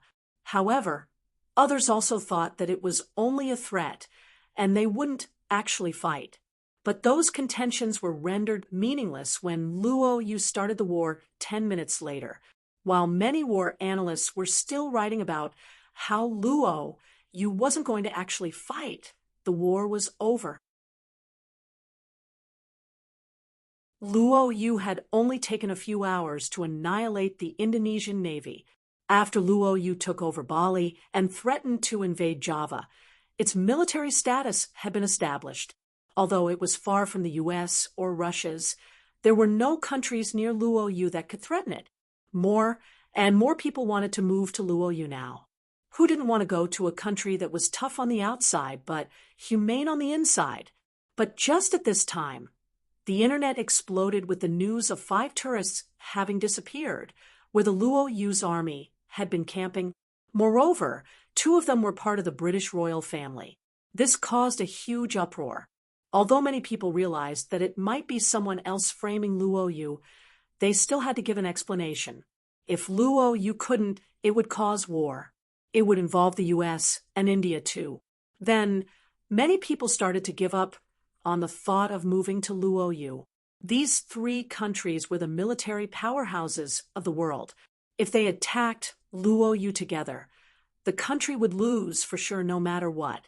Although modern warfare was mainly electronic warfare, it also was based on economic warfare. Luo Yu depended on import, hence it wouldn't last long if a real war broke out. Many people started to worry for Luo Yu. They wondered how they would face this dilemma. But then everything changed. Rod's wife and daughter appeared on Luo Yu's official TV channel and revealed what happened. They had gone to Bali for the holidays, and it had only been 3 days when war started. After this, Luo Yu started to send all the tourists back. Just when they were planning to board a plane to Singapore, they met the Bafu couple from America and the Indian tourist Saigon. They told them that they were holding all the tourists hostage and taking them to Luo Yu. So they followed Bafu and ran away.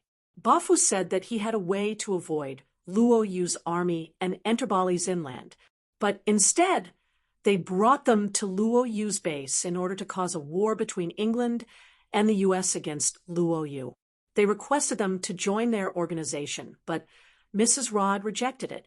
Then Luo Yu's people saved them and took them to their fleet. They are now very safe. After explaining, Mrs. Rod said, "Although I don't know why they are doing this, their intentions are very clear. They want Luo Yu to go to war. Even though I don't know what organization the Bafu couple came from, I know they're from the US. I would like to ask our British citizens to stay cool-headed and not be deceived by them. Of course, I know a lot of people doubt my words, but there's a recording too.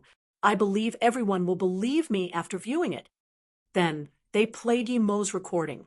It was the Bafu couple, the 2 black men, and the Indian man threatening them. After was played, the truth was crystal clear. Once again, the world was shocked at Luo Yu's means.